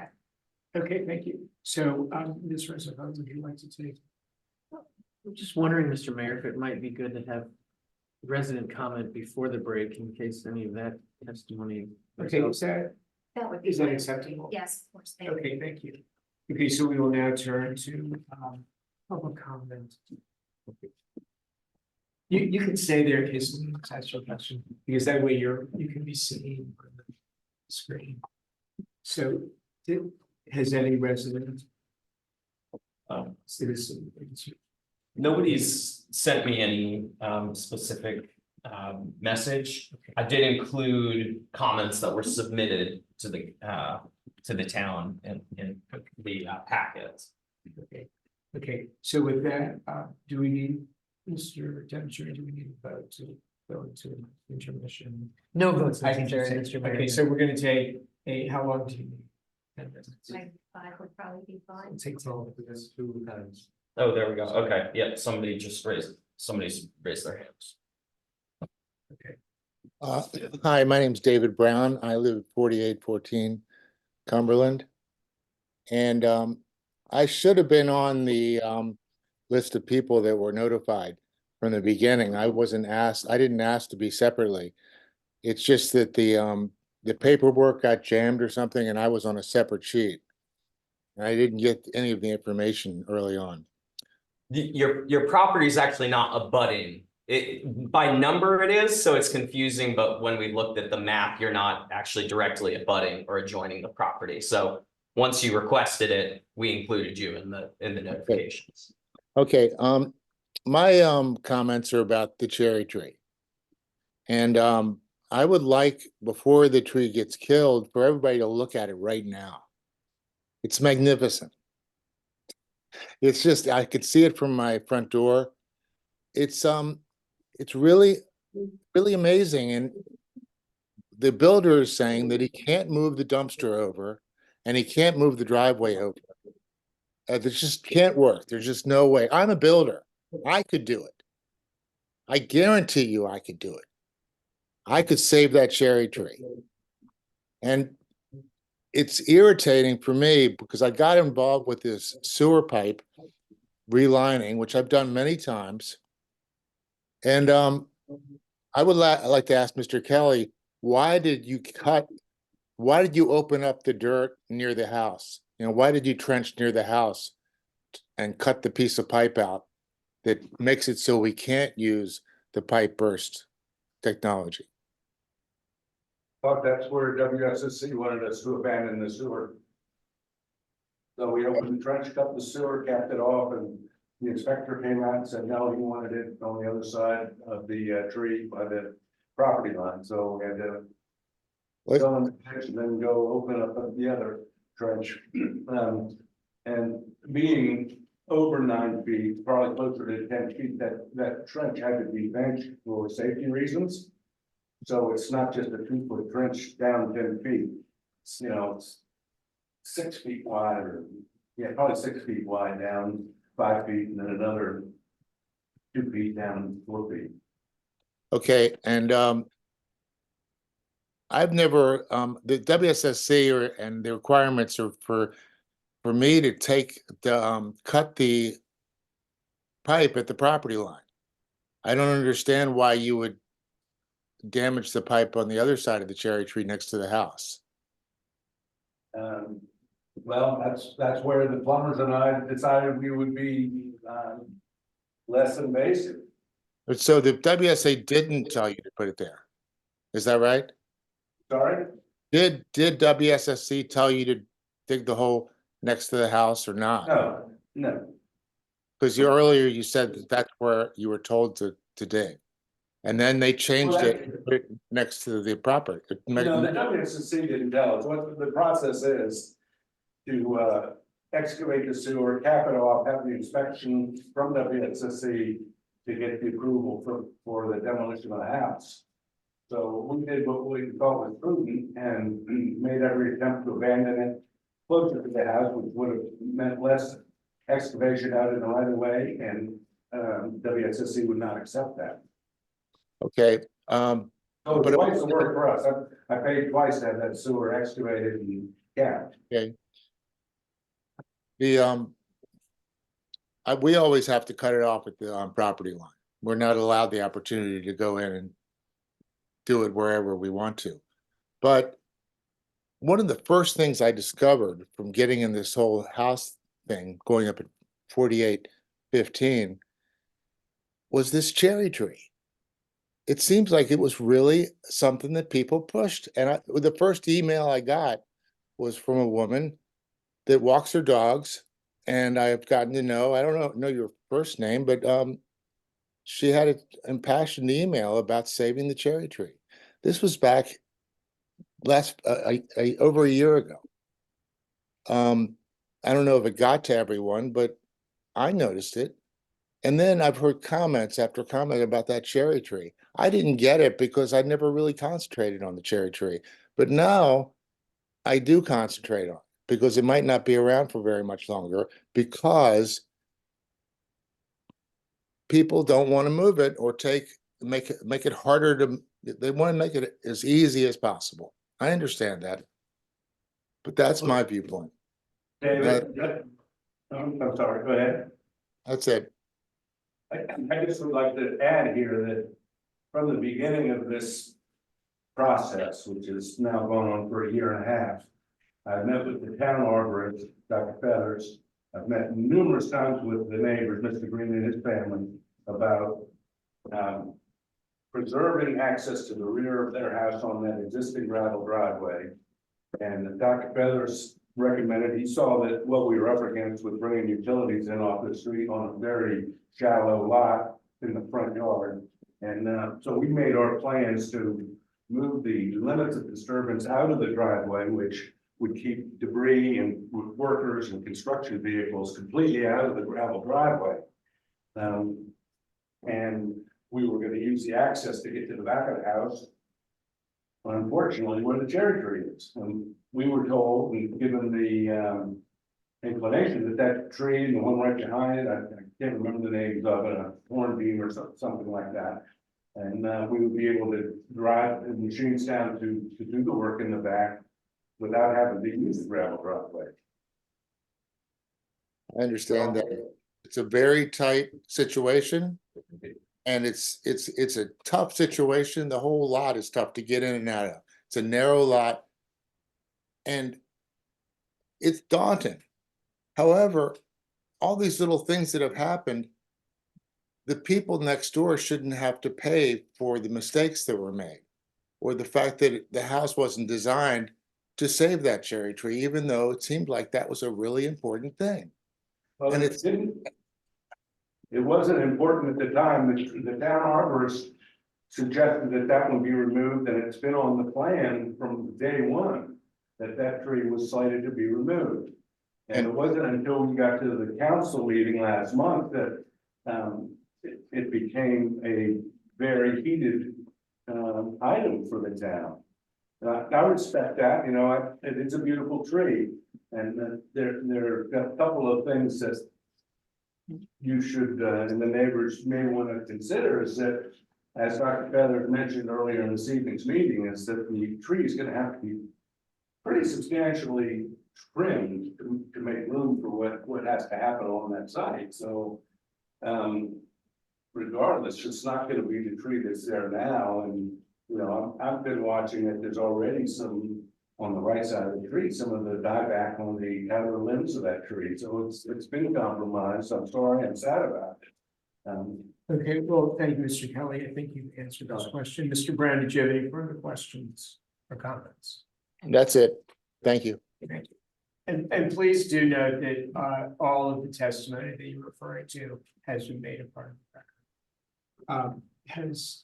Is there anybody else who wants to speak? I think maybe Mr. Green, also Ms. Kaplan is on there, I think, wanted to make a comment. Okay, so. I think Russell can go first since he's in the room. Okay, can you come to the, sure, please. Hi, yeah, this is Russell Green. I live on Cumberland next door to 4815. I wanted to first say I appreciate the council's concern for the neighbors. It's very heartwarming. I think I wanted to mention just a few thoughts. One is regarding the council president's question about permeable pavers and Mr. Kelly's explanation. My suspicion, and maybe this is a question for more expert people, is that there's no restriction against permeable pavers on a steep slope. It's just that it's not mandatory. And so if it were deemed appropriate for the project, now we had installed a gravel driveway, maybe we were confused about the terminology because I think impermeable means that water can flow through it and permeable means the opposite. That it's very confusing. We intended for that to be a driveway that would allow water to absorb, in particular because we were concerned about water collecting at the bottom of the driveway where it really flattens out. And so I guess, you know, this is an issue for the council and Mr. Kelly to consider, but I think, you know, we would certainly be amenable to if permeable pavers were deemed appropriate for the project. That I think that would be fine for us. I think the way that the easement is built, it's sort of a mutual agreement on any materials that are used to replace the current gravel driveway. Two comments on the holly trees. We did indeed have an arborist take a look at it who thought that it was a healthy, viable tree. So, you know, I think, I don't know, but I think it's something for the council to consider whether that removal of a healthy tree to build the two-car garage is appropriate. The council had mentioned that the irrigation lines can't be moved, and I would be curious to know why that's the case. The irrigation lines can't be moved. Well, I think you can ask that of the applicant. Okay. What irrigation line? I think I can respond. What I had said was that the stormwater management facility, which is a structured stormwater management facility, can't be relocated. The only place to relocate it would be where the garage is, because by doing that, we were able to preserve these 3 trees at the rear of the property. And by removing the front porch and pushing the house forward, we were also able to remove, to save this 4th tree here. So it's not the underground trenching, it's the way we redesigned this so that we wouldn't have to clear the entire backyard. Got it. So my sense is that the holly tree is on the far side of the garage from the water retention Correct. ponds. And so the question is why the holly tree itself? Because that won't require the moving the water retention. Because the amount of grading necessary to install this, Yes. we can't grade over here because this is the limit of disturbance. We can't grade back here, and you need to get a certain depth, and you need to be able to install. So you couldn't cut a corner diagonally. You would have to ask someone other than me. You know, Mr. Kelly has advised me that that's not possible. We have the volume in that structure, we're 812 feet now, cubic feet. We have 813, so cutting corners and making it smaller and, move us away from stormwater management. Having a smaller garage footprint would move you away from the stormwater. The stormwater management, the bioretention pond has to be the size that it is. Yes. And the only, I think what Michelle says is that the only where to put it, to move it would be closer to that holly tree. It can't go to the left of the lot back there. Yeah, no, I guess what I'm asking is if you kept the bioretention pond where it is, but moved the garage up, didn't have quite such a wide garage and preserve the holly tree, you'd have a smaller roof for the garage. Would it be possible for the slope, the grading, I'm not at all technical savvy in this. That was just a question. Shane, do you have anything you can add to the saving of the holly tree back there? Number, what is 17? 17. The holly tree is, you guys can hear me okay? I dropped out of the meeting for a second, Yes. but I think I'm back now. Okay, so the holly tree is 17. Oops, I just- Yes. Let me pull my drawing back up here. Excuse me for 1 second.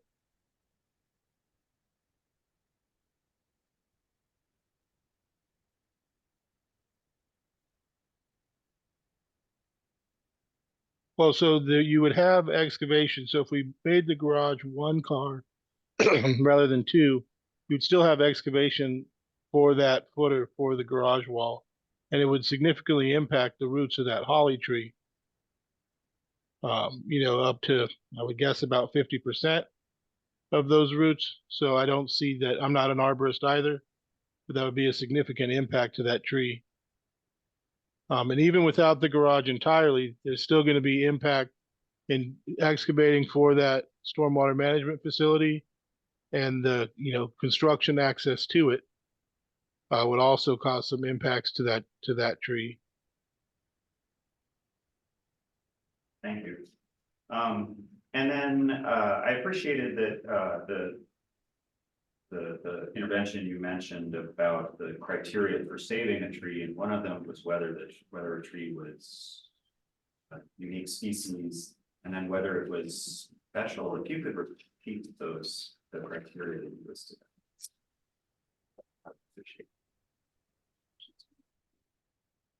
I can read it from the code if that would be easier. I think, Yes. please, I think I paraphrased it. The following aggravating and mitigating factors shall be considered in approving or disapproving an application for a permit. Aggravating factors. 1 out of 3.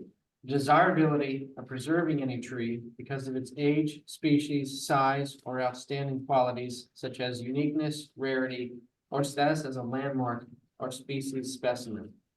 Were you just interested in that? Yeah, that was all. So I just wanted to mention that, it may be useful for the council to consider whether this tree does act as a kind of a landmark in the neighborhood, considering that it's been published in the Washington Post It's an early blooming tree. It's the only tree that's currently blooming in town. And whether that might qualify, I don't know what is generally considered under those criteria, but it strikes me that something might. This is the cherry or the holly? This is now talking about the cherry. Cherry. And I think that's all I have. Okay, thank you. Yes, Ms. Kaplan's also joined us and wishes to. Hi. Thank you. Thanks, everyone. So I just had one question. Excuse me. I'm remember to Jamie identify yourself Kaplan. For the record, thank you. Sure. Jamie Kaplan at 4813 Cumberland Avenue, Thank the adjacent property. I guess my question is just understanding, I think with the holly tree, it's come back to often that the excavating process around the water treatment facility.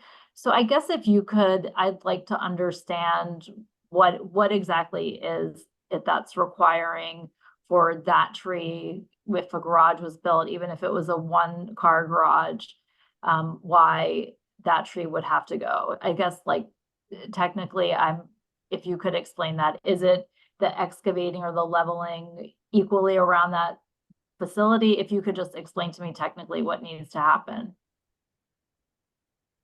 But we have heavy equipment back there to build the bioretention pond. We have access only on 2 sides, and limited disturbance or tight on the rear yard and on the left side. So we have to complete the excavation for the facility, do all the concrete work, and that's gonna involve pretty much that whole area where the garage is going. Mm-hmm. So is it equal distance around the garage is what needs to be protected?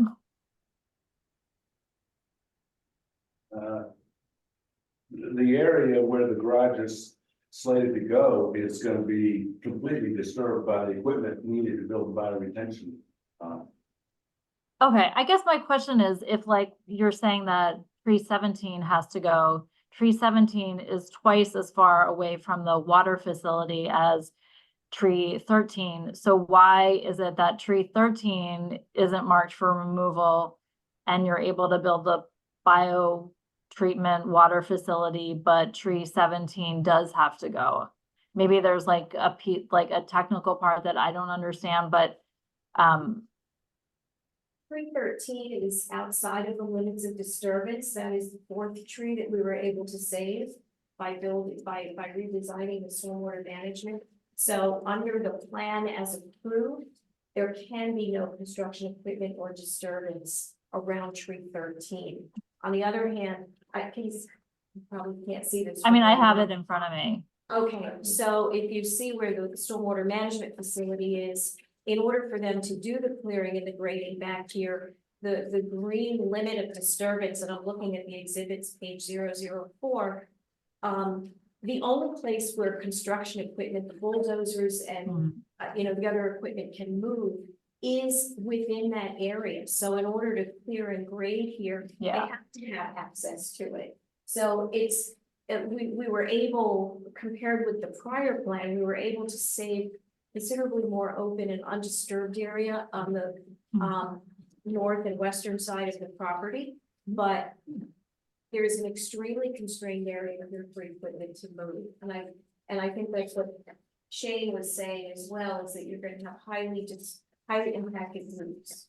So I understand what you're saying. Your point is that you're not able to build a garage without taking out the tree, but part of the town code specifically says that we promote and we protect trees. And I think it was even Vanessa at the last council meeting, she had shared that, that entire street, nobody has a garage on that street. And I think there's homes that are several $1 million.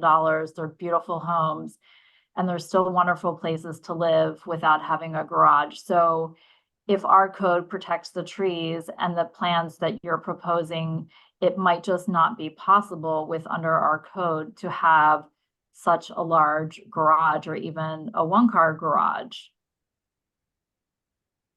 Maybe, can I respond? Yeah. I think maybe I'm being clear.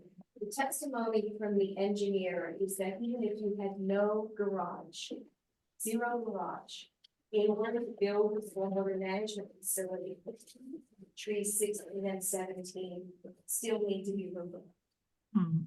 But then you might need to look at another solution. I still, it's hard for, I think as a neighbor to hear a cherry tree needs to go away that we've been discussing for years with Mr. Kelly. The community has been discussing how important this tree is, to then hear that I didn't know, we weren't aware, it wasn't so important to the neighborhood.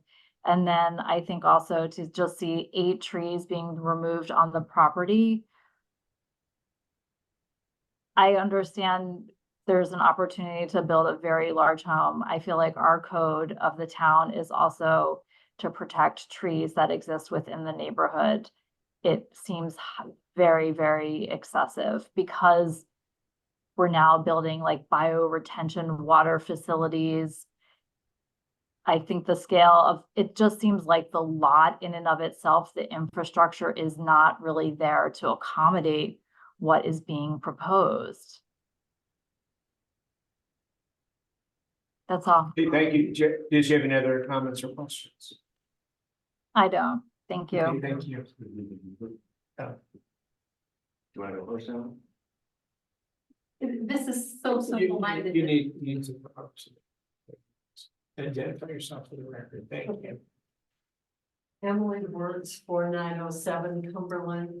I just want to be clear as to what we're talking about. As I understand it, the town arborist, after a process of deliberation, is recommending that we retain the cherry tree.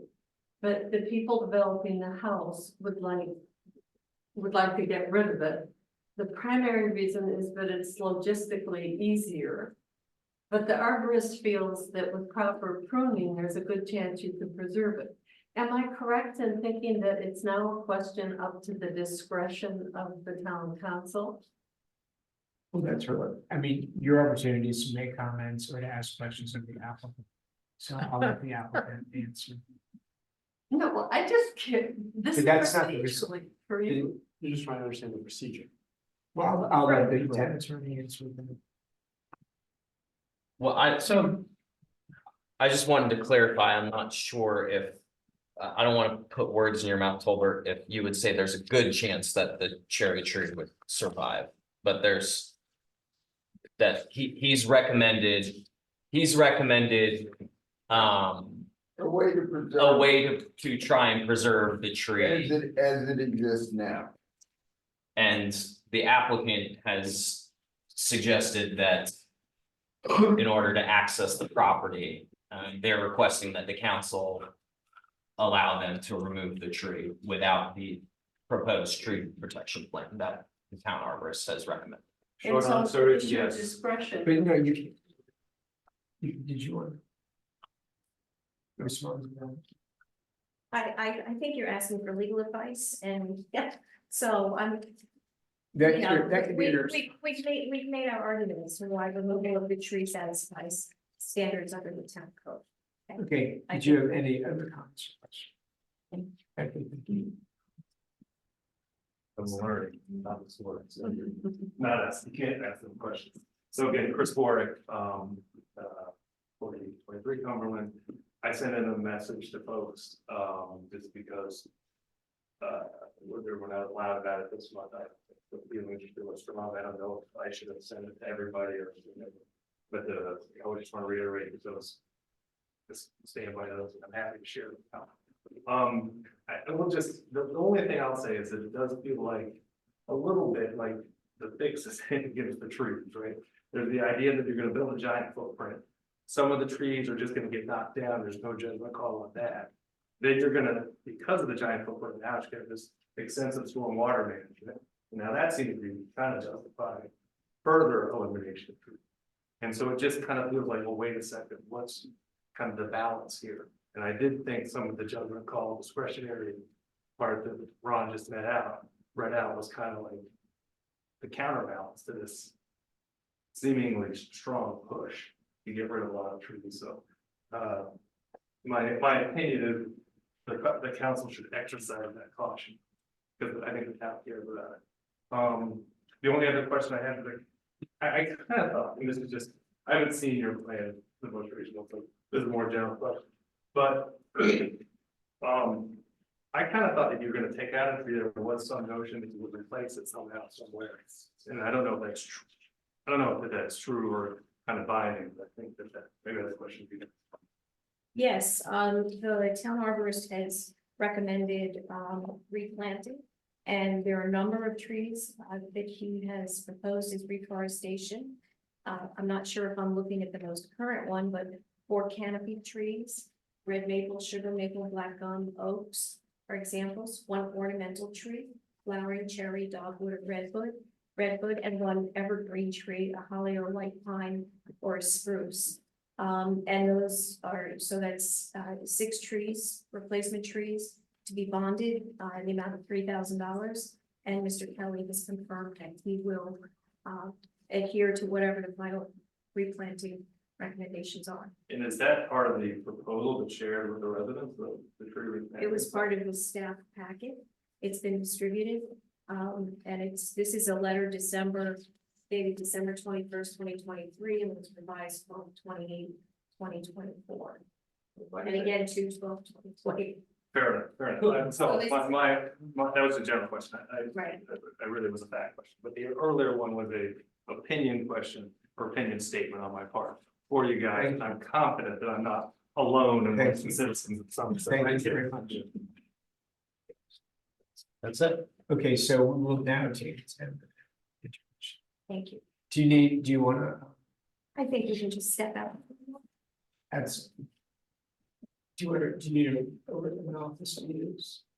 Just simply maybe we can talk without Yeah. being overheard or recording. I'm gonna pause the recording, but I'm gonna let everybody stay Right, here. and let me remind council members, do not discuss. We are now.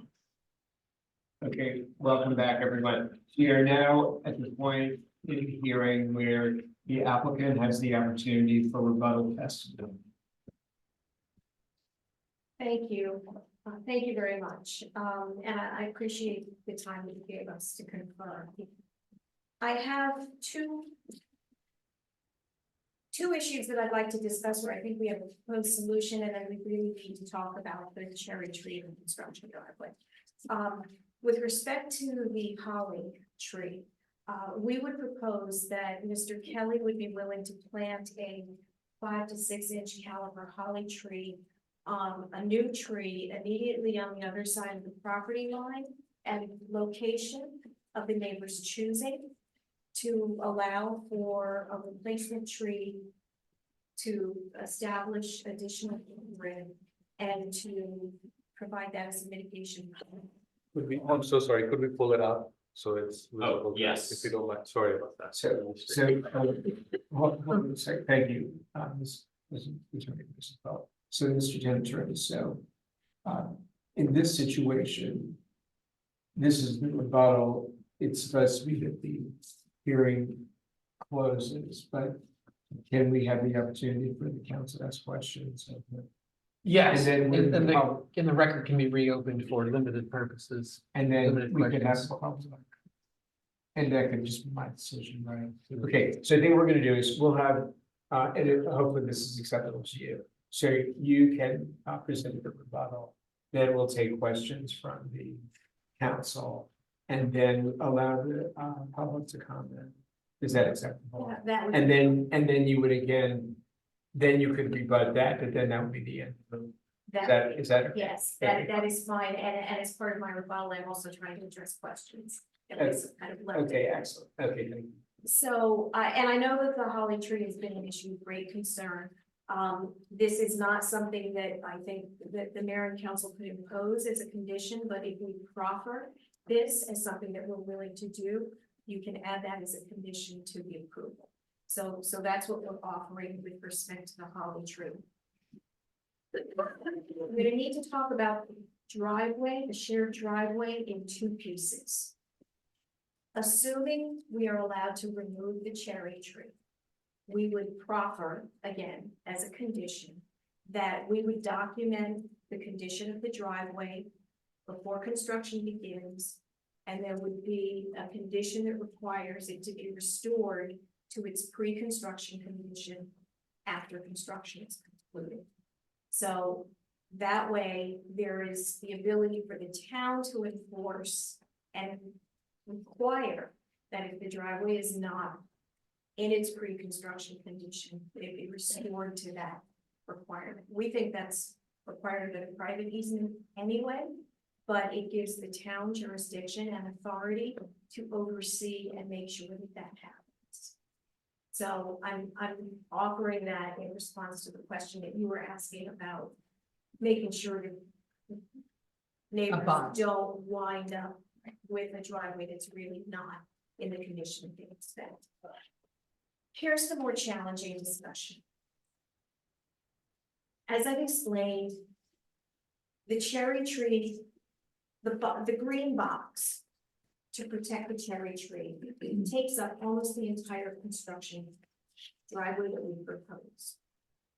If we honor that box and move the construction driveway to the east, to the right, which is the only place it can go, we necessarily will have to use the shared driveway for construction access.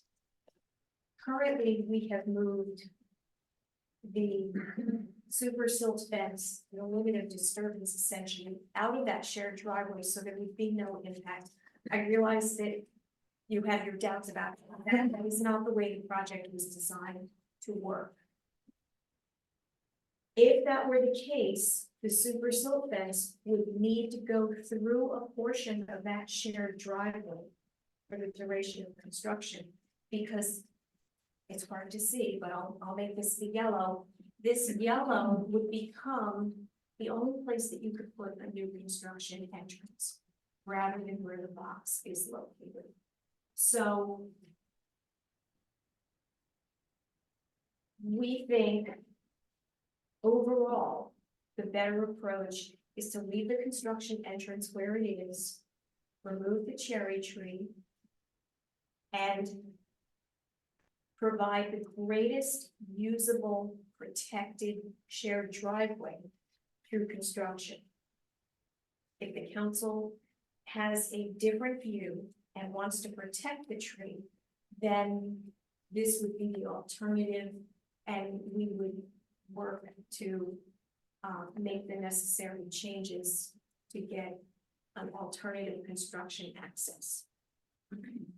We have spoken with the town arborist. We've gone through dimensions very carefully.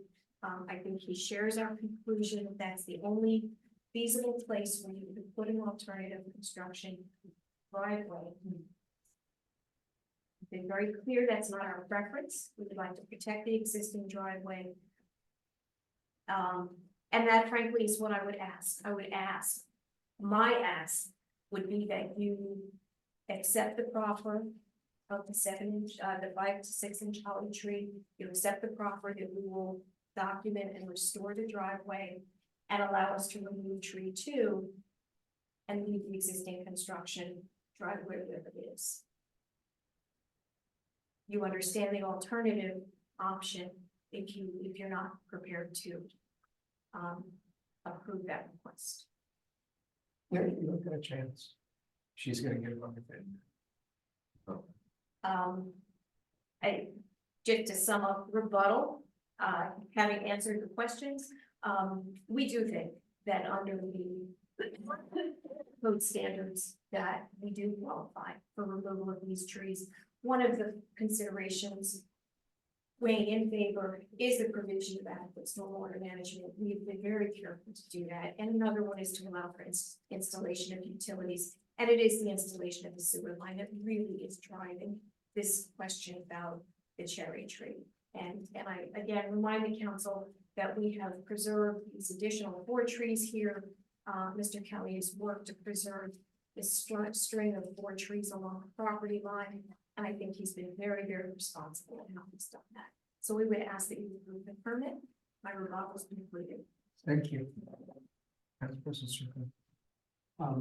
Thank you very much. And certainly appreciate the proffer about the holly tree.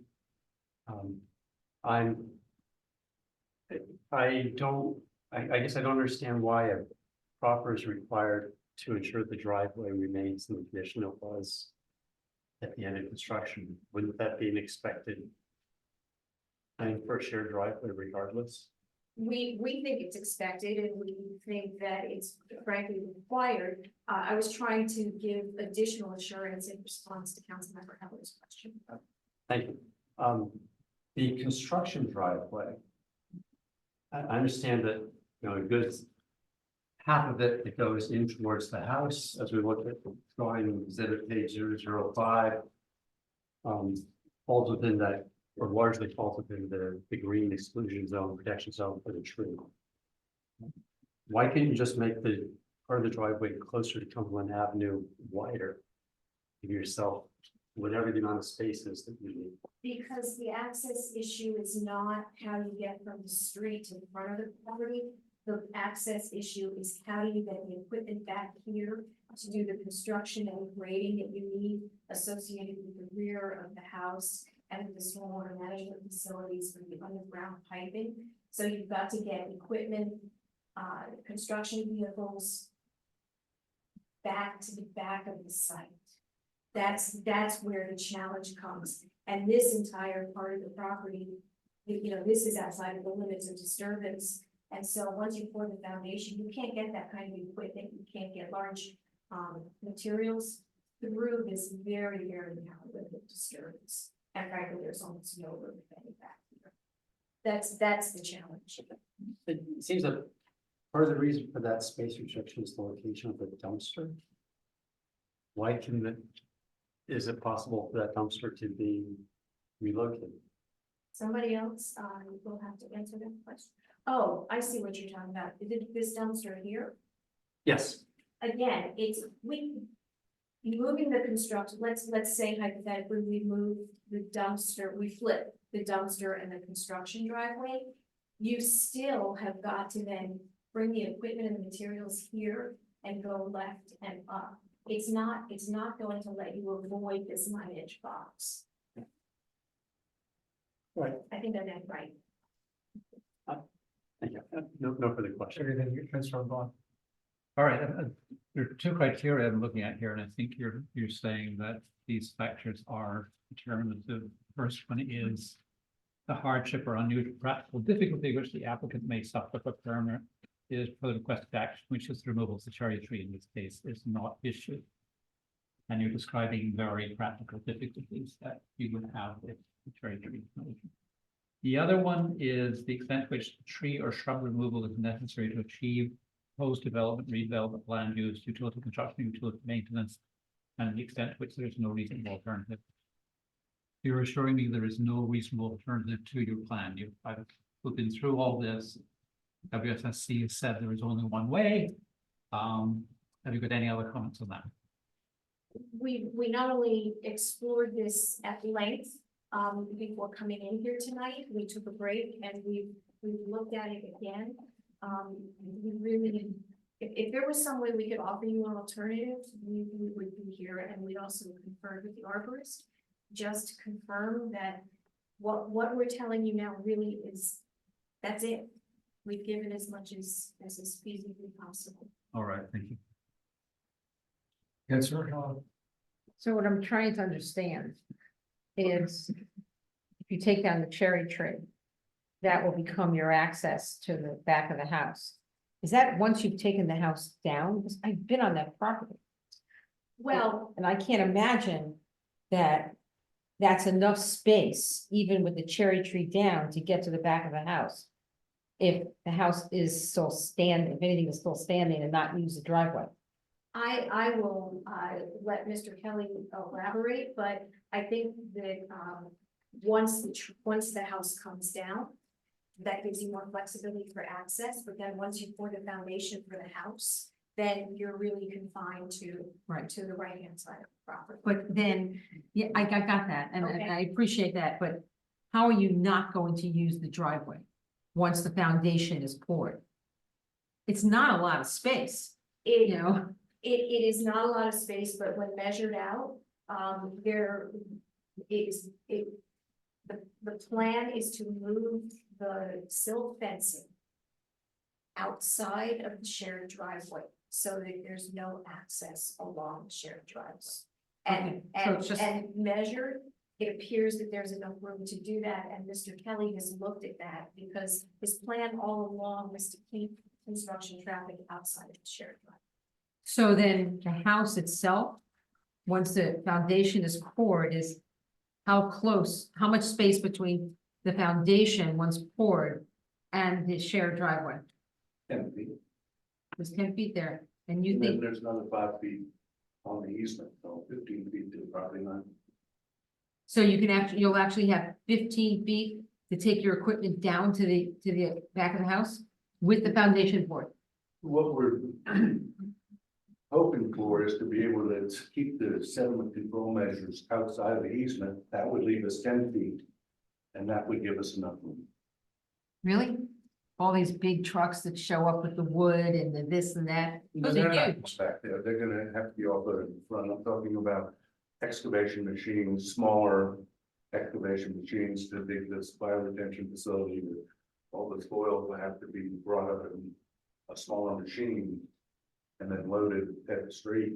So you can guarantee that if you had the cherry tree down, that you would not have to use the shared driveway. Is that what you're saying? That's a guarantee. Yes. Okay. And stated before, there may be things that end up on the neighbor's side of the silt fence. I'll have to go over and pick it up, but it wouldn't be any vehicular traffic. It's and leave it open and accessible for the greens. Okay. Those are my questions. Thank you, Councilor. Just to clarify, where is the line of the silt fence now?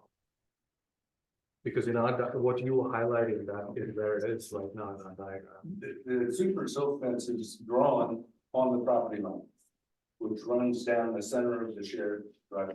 And so our drawings here, that's what they're showing. Yes. But what you've been talking about is actually not what our drawings are showing. Correct. That you would have the fence move closer to the home under construction. I've done this several times before. It's a judgment from the field inspector.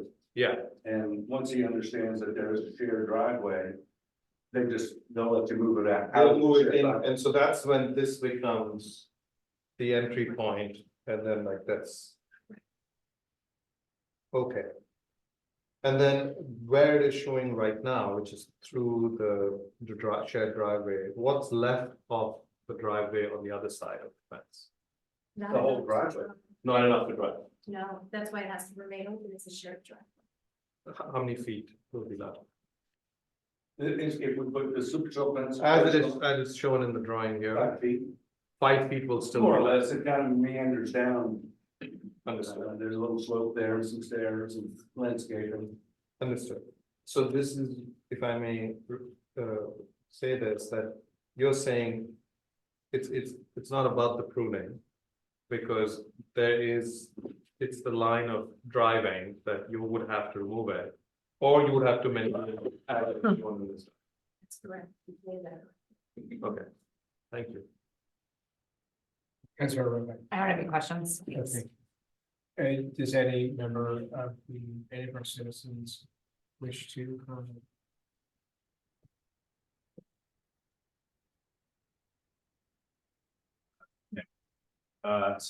Just to. Remember, say your name. Yeah, I'm sorry. Yes, Russell Green again, on Cumberland. So I first want to say I appreciate the proffers that were made, and I'm not sure I fully understand the first proffer about the holly tree. So I wonder if you could. Sure, Mr. Kelly would be willing to plant a holly tree on your side of the lawn at a location of your choosing, again, 5-inch caliber or thereabouts. To mitigate for the loss of the holly tree that you're concerned about. Well, I appreciate that offer. I think from our perspective, I don't see what you, but, my concern with the holly tree really is just that it's a nice tree as it is. If we were if the council were to build this in, I think my preference would be, my main concern as a neighbor is really the hemlock trees along the property line. And that we prefer a proffer of, in case any of those hemlocks, were not to survive. Yeah, these. And just to be clear, you're talking about these. Yes, those. Yeah, but. Yeah. We agree to that alternative proffer. If one of the hemlocks doesn't survive, Mr. Kelly will replace it. Yeah, I appreciate that. Those are trees 8 through 11, is that right, Ms. Rosenfeld? Yes. And 14? 8, 9, 10, 11, and 14? 14 is, 14. on the neighbors, it's 8, 9, 10, and 11, I think. 8, 9, 10. Thank you. And then I think I agree with council's description that the private easement already doesn't allow for the shared driveway to be blocked by either party. And so I don't understand how any offer that would involve a silt fence going through the middle of the driveway is even possible for consideration. So I'm not sure if that is really something that.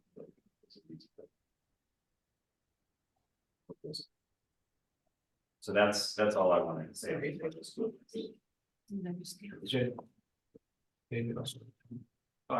wasn't.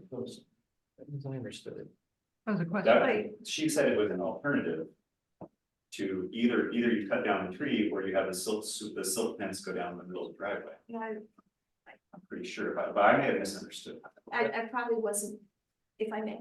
Well, hold on a second. Is there anyone else before we close? One quick question.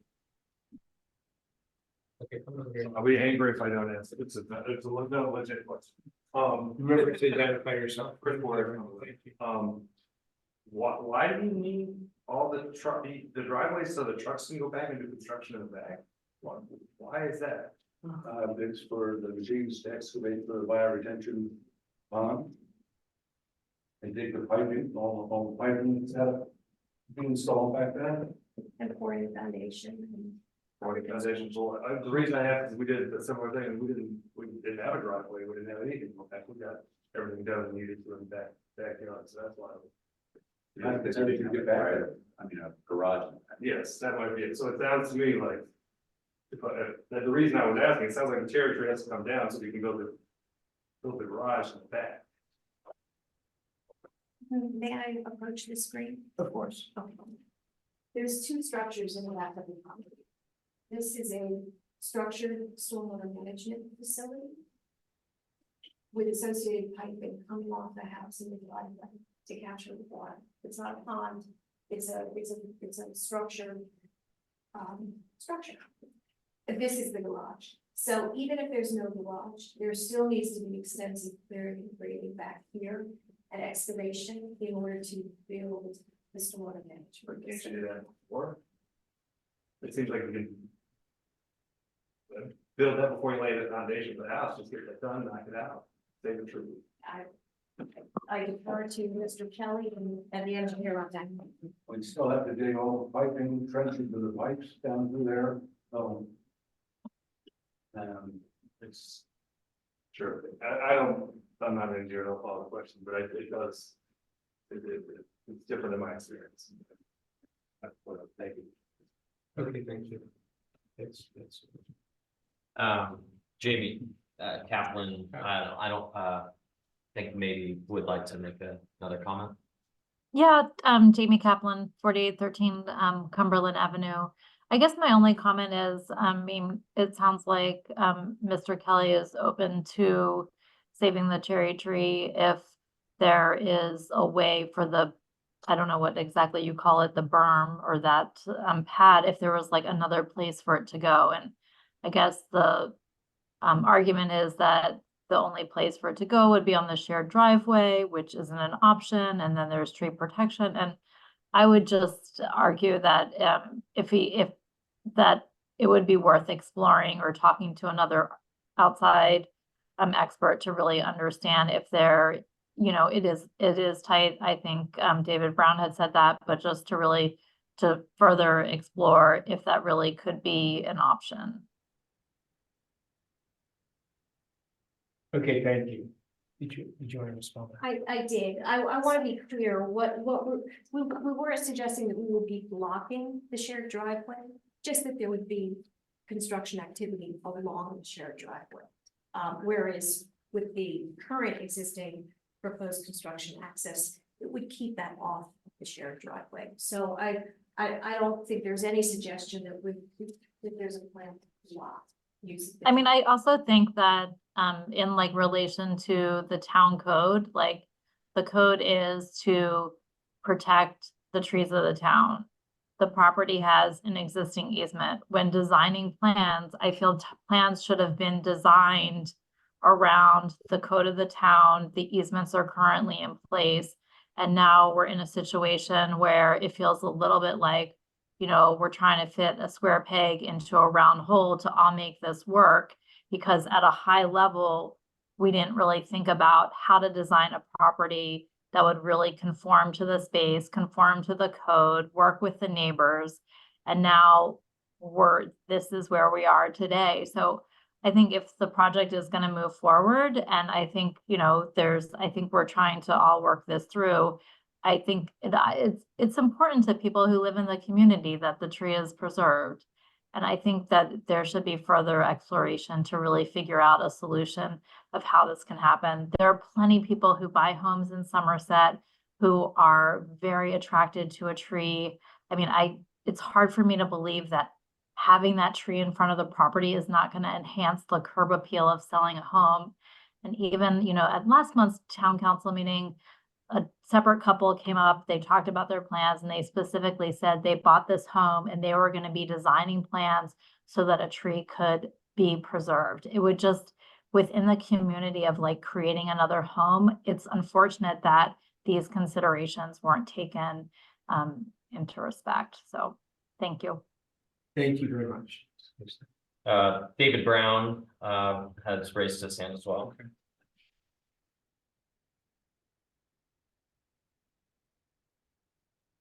Can you hear me?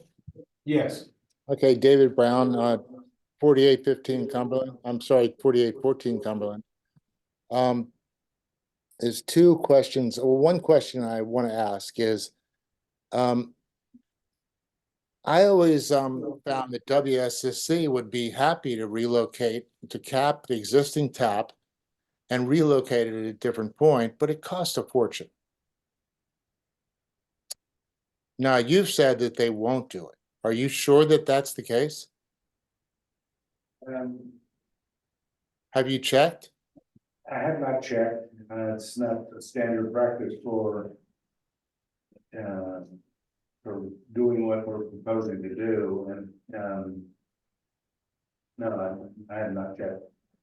Okay, the second thing I want to talk about is, as a builder, I do historic work, and I have to get in these tight little places that are just expensive, take forever. Like I put in basements underneath of existing houses because the Historical Society doesn't want the outside changed.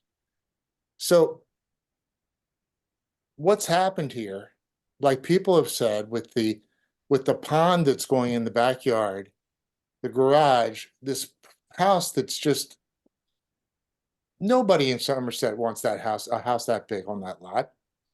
And the thing is okay, there's going to be some suffering here, and everybody else has to be able to absorb it, because the builder certainly isn't going to. He's going to take the cherry tree down, and everyone else has to suffer because he doesn't want to get many machines like I have to do and many equipment to do all this excavating, because it costs a fortune.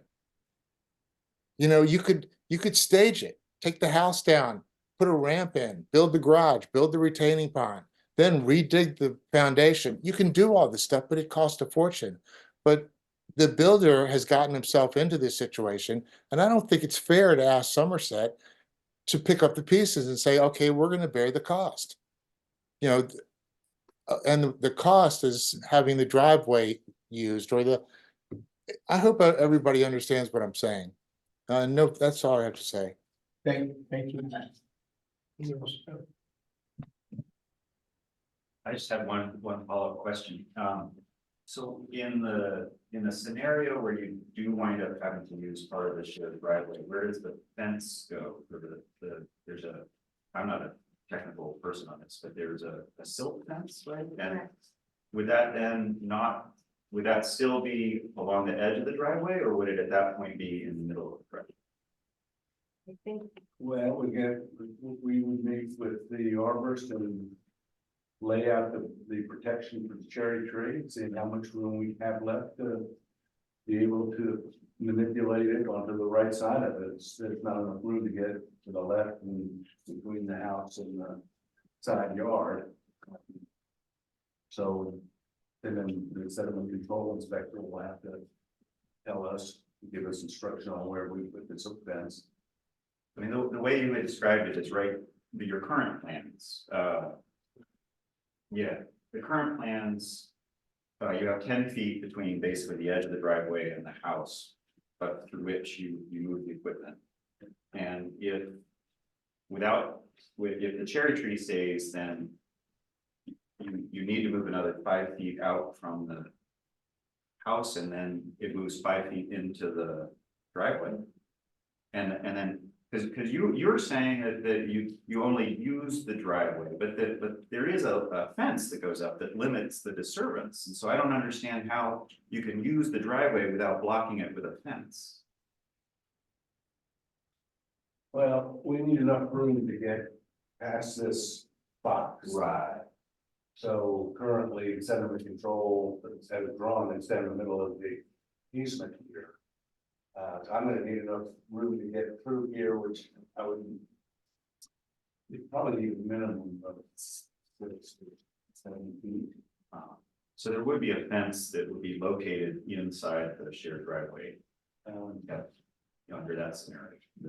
I'm not sure we'd have to have it all laid out and first step we have to take is to have the limits of disturbance marked by the engineer. And then the forester comes out, Dr. Feathers and the sediment control inspector come out and approves what we're gonna do before we start digging any. Right, but so if the limit of disturbance is in the middle of the driveway, does that mean we also can't disturb that area? Does that involve a fence or an obstacle of some kind? How is the limit of disturbance? Is a 3-foot high chain fence with 8 inches buried in the ground with a sediment blocking fabric attached to it. And that's where, and that goes along the limits of disturbance. Well, what I had assured you of from the very beginning was it would be outside the easement, and the cherry tree was always slated to go until 6 weeks ago, or in the last meeting. So now we're asked to rethink how we're gonna get our equipment to the back to do what we need to do. Okay. Well, I think any alternative that would result in me not being able to use my driveway would be illegal, probably. And so the limits of disturbance, even if established here, he can always pull them in to make it narrower, which was the plan to allow you. Right, no, I'm thinking of the alternative that's being proposed, which is to keep the tree, but then move the limits of disturbance into the driveway. I think the practical reality is at the front. At the front. And again, I think I wasn't as clear as I could have been. The goal is not to block your driveway. Sure, The but one reality. of your proposals would block it effectively, because there'd be a fence marking the limits of disturbance that runs down the driveway. In the driveway. And I probably misspoke when I said that. I think that between the purpose- two of you, you're not singing the same tune. The purpose is, the effect is going to be that you are going to have construction traffic using the shared driveway. There will be that impact. Right. But Mr. Kelly just said that there is this super silk fence that goes along the edge of the limits of disturbance. That, yes, that's what's a standard practices, that's what's wrong here, super silt fence. There are other sediment control measures, and the sediment control inspector would have to sign off on which methods we could use. Some are a little low, burlap wrapped filtration devices that I'm assuming you can drive over, so. Well, it just seems to me like you're sort of using me as, you know, holding me hostage, saying it's either I get to use my driveway or the tree has to go. And I don't like being put in that position because I think the driveway is, in my opinion, non-negotiable. There is no plan by which I shouldn't be allowed to use my driveway. That's the easement that we signed. And so I just don't think that that's a viable alternative. It feels like it's, you know, you're both trying to hold me hostage for a tree. I think I'll stop there. Yeah, Go I mean, ahead. I think this just goes back to like what David Kelly said too, is that just so many of these things feel like that they're all gonna fall on the shoulders of the neighbors who are here. And I feel like we're all put in this very compromising, unfortunate position. And I just would encourage the council to really stand true to, you know, what is in our code. I mean, it's our neighborhood. So. Okay, thank you. So, Ms. Rosenfeld, now you have the chance. So that concludes the, after Ms. Rosenfeld presents the rebuttal testimony, after which the public comment period will be closed and shall be completed, the record closed. Mr. Rosenfeld, I just also wanted to note that Shane Green from Potomac Valley had raised his hand if you want to defer to him and give him opportunity to speak during your rebuttal. Sure. I just wanted to let you know because it wasn't popping up on the screen. Thank you. Shane, was there something you wanted to say before I close? Yeah, I just wanted to add a little bit of clarification on the limited disturbance and the super silt fence. We show them on the plan parallel because, as Mr. Kelly said, that is the typical practice. However, given site considerations, the super silt fence can leave the LOD into the site. So the LOD is just a line on the paper that we then mark in the field with just wooden stakes or even, paint dots in the grass. The super silt fence can be moved out of the existing driveway, as was already agreed, and set up in a way to provide access to the rear of the site with the consent of the sediment control inspector. And those type of changes happen frequently on sites as construction dictates slight deviations from the plan like that. So I hope that clears up a little bit from the last conversation we were just having.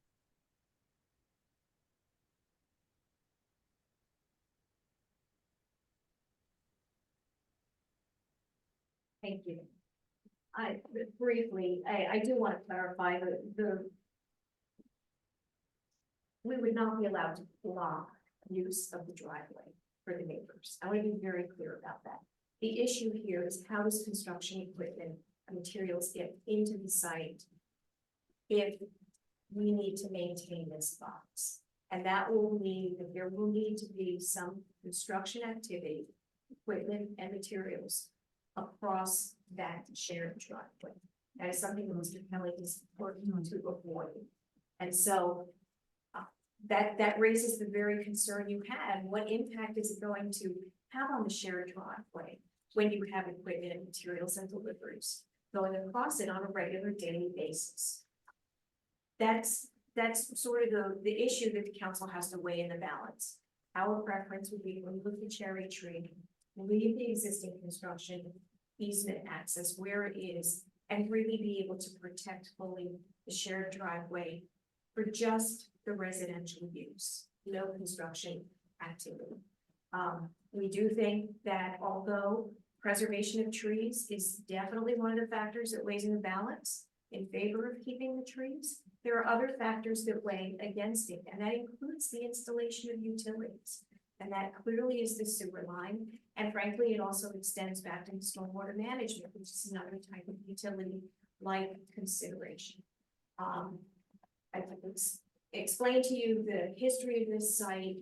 We're saving 4 more trees in the rear of the property than had been originally proposed. Mr. Kelly has gone to, has worked with the neighbors, I believe, to preserve the hemlocks along the edge. We proffer and would accept as a condition, replacement of the hemlock, if it doesn't survive construction. And we would also proffer, documenting the condition of the driveway before construction begins, and an assurance as a condition of the permit that it would be restored to pre-construction conditions should there be a problem after construction is completed. We do ask that you approve removal of the 3 trees requested, and with the 2 conditions proper. Okay, thank you very much. Thank you. So now that the applicant has had the opportunity to provide rebuttal testimony, now the public comment period of the hearing is completed and the record is closed. Now the council will deliberate and discuss among themselves the merits of the case, the findings of fact and conclusions. The council may make a motion on a permit decision. The town attorney will be asked to write a decision. The town manager will be asked to issue a permit with the conditions voted on by the council and enumerated in the town attorney's decision. And now I will turn it over to the council president to lead the discussion and the decision. Thank you, Mr. Mayor. My first question, I guess, is for our town attorney and our town arborist. Question about the cryptomeria and the 3 hemlocks on the property side of the driveway installation. There's some discussion about proper being offered in case they're damaged. Isn't that standard that if trees are damaged, that we replace? Maybe even there's a fine imposed because there wasn't a permit to remove them during the construction.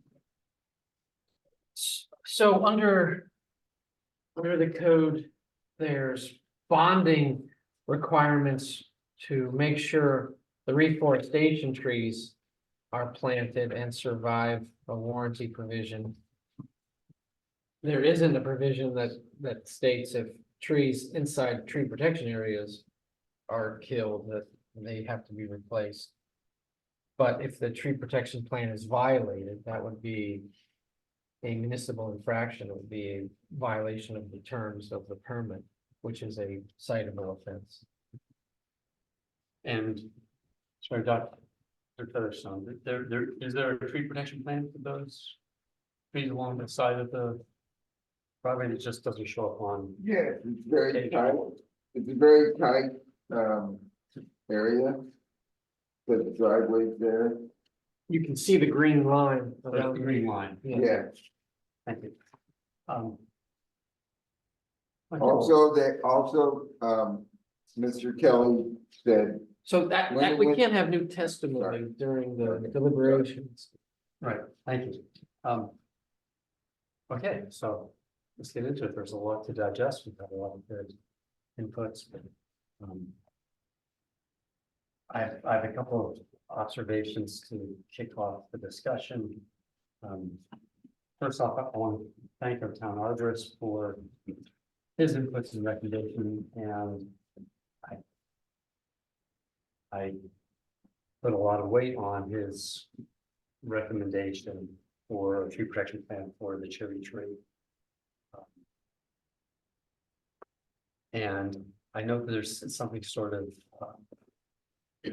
inconsistent, I guess, in the applicant's approach to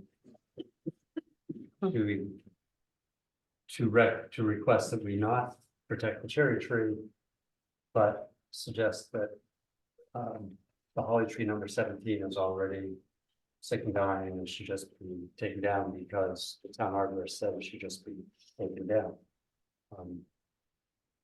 But we've heard other testimony that actually the holly tree is in pretty good shape. I'm thinking that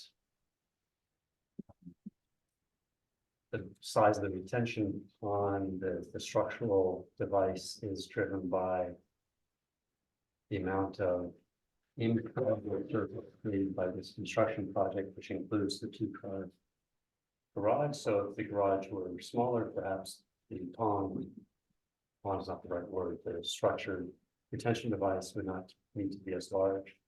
I don't necessarily have the answers to those questions. I guess at this point, leading the discussion, I'm still not happy with the proposal. And with that, I'll turn over to Rob and see if you have any further questions or comments. All right, well, good comments, certainly. The only objections that we're hearing from neighbors are around trees. And it's chapter 182, not the building chapter, where the criteria for evaluating trees and tree removal requests are.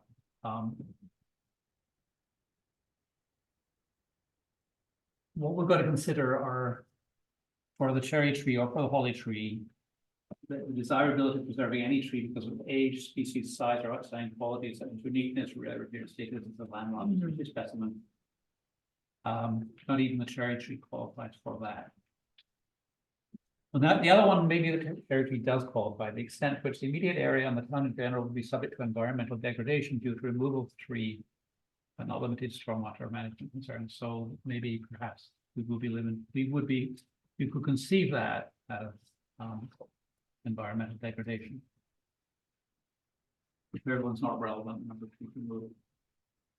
The mitigating factors in favor of removal that have been cited are the hardship or unusual practical difficulty which the applicant may suffer if a permit for the project is not issued. And we've heard that there are practical difficulties. And the extent to which the tree, and this is really the cherry tree, is necessary to, well, both of them, it's necessary to achieve both development, redevelopment, land use, utility construction, utility maintenance. And what the extent to which there's no reasonable alternative, and they have testified that there is no reasonable alternative to the tree removal. And the other mitigating factors they're taking care of, that is, they have a reforestation plan, including canopy trees. They have adequate stormwater drainage as well. So that's what we're debating. Okay, thank you. The thing that I'm still not understanding in all this is, would the cherry tree be in question if they could use the driveway? Is what I don't understand, you know, if we kept the cherry tree and they use the shared driveway on a daily basis, got their stuff out of there. I mean, not park there, but use it as a thoroughfare, as the Greens might use it as well. Then could the cherry tree stay? And if that's the case, I would like to see us move towards that. That cherry tree is beautiful. It's blossoming. I saw it today. It'd be a crime to take it down. So that's where those are my comments. Yeah, I just wanted to establish some of the things that are happening. So 6 trees will come down. That's consistent with, aside from the cherry tree. 6 trees will come down, which is consistent with Tolbert's recommendation. 6 new trees will be planted. 4 canopy, 1 ornamental, 1 evergreen, consistent with Tolbert's recommendation. We have agreed to the protection of the hemlock and a proffer that if they're damaged, then they will be replaced. Correct? Well, there's been no. It was no consultation, but it was offered and agreed to it. I just want to, build towards the trickier parts. It's also, very clear to me that I mean, I was looking at the pictures on Google. It's very difficult to get back there without using the driveway. It's a very narrow piece of land between the edge of the driveway and the property. So I'm struggling that even if you remove the cherry tree, you're going to get onto the driveway, is my conclusion right now. I don't think you can avoid that. So the question really is, can we, as someone commented, can we change the sequencing of how this works? So you use a completely alternate path, because you will have to go on the driveway. I just don't, it's such a narrow piece of property on the other side. So even with the silt fence, and with the silt fence, how will that work? Because then you would go around the silt fence and back into the property. I'm struggling on the silt fence. You did throw me off with your earlier comment. And so I think that's at the heart of this. Is all of the rest is great, because you are planting 6 new trees. You have agreed to this proffer, but to the extent that we can find an alternate route to the back, based on the sequencing of how the construction takes place, could potentially protect the cherry tree. I would be open to some ideas from fellow council members on whether the sequencing is possible. And I agree with Robin that, I don't know whether we can really, let's focus on the trees, and assume that we want that stormwater set up in the back for now, because that will put us in more tricky waters. And the question is, can we change the sequencing? Could we, before we pour the foundation, get in the back there, avoid the cherry tree, build the drainage systems? Is that possible? I think so, but we can't. Okay, that's the Can't question ask on that my at this mind. point. Yeah. But I think that is a Well, very reasonable question. but I mean, I think it's because, they'll come in and they're gonna dig the whole foundation Yeah, of the first house and then also back the garage. yeah. Probably at the same time, so like you still aren't gonna be able to get through, because that foundation and, big foundation. Cause even when they're tear down the house, they still have a giant hole then in the earth. Get through, yeah. Yeah, Exactly. so I don't know if they could get through on the other side like that, It's just, it's narrow, and to me, it just feels like there's just too much trying to be crammed into the space, and I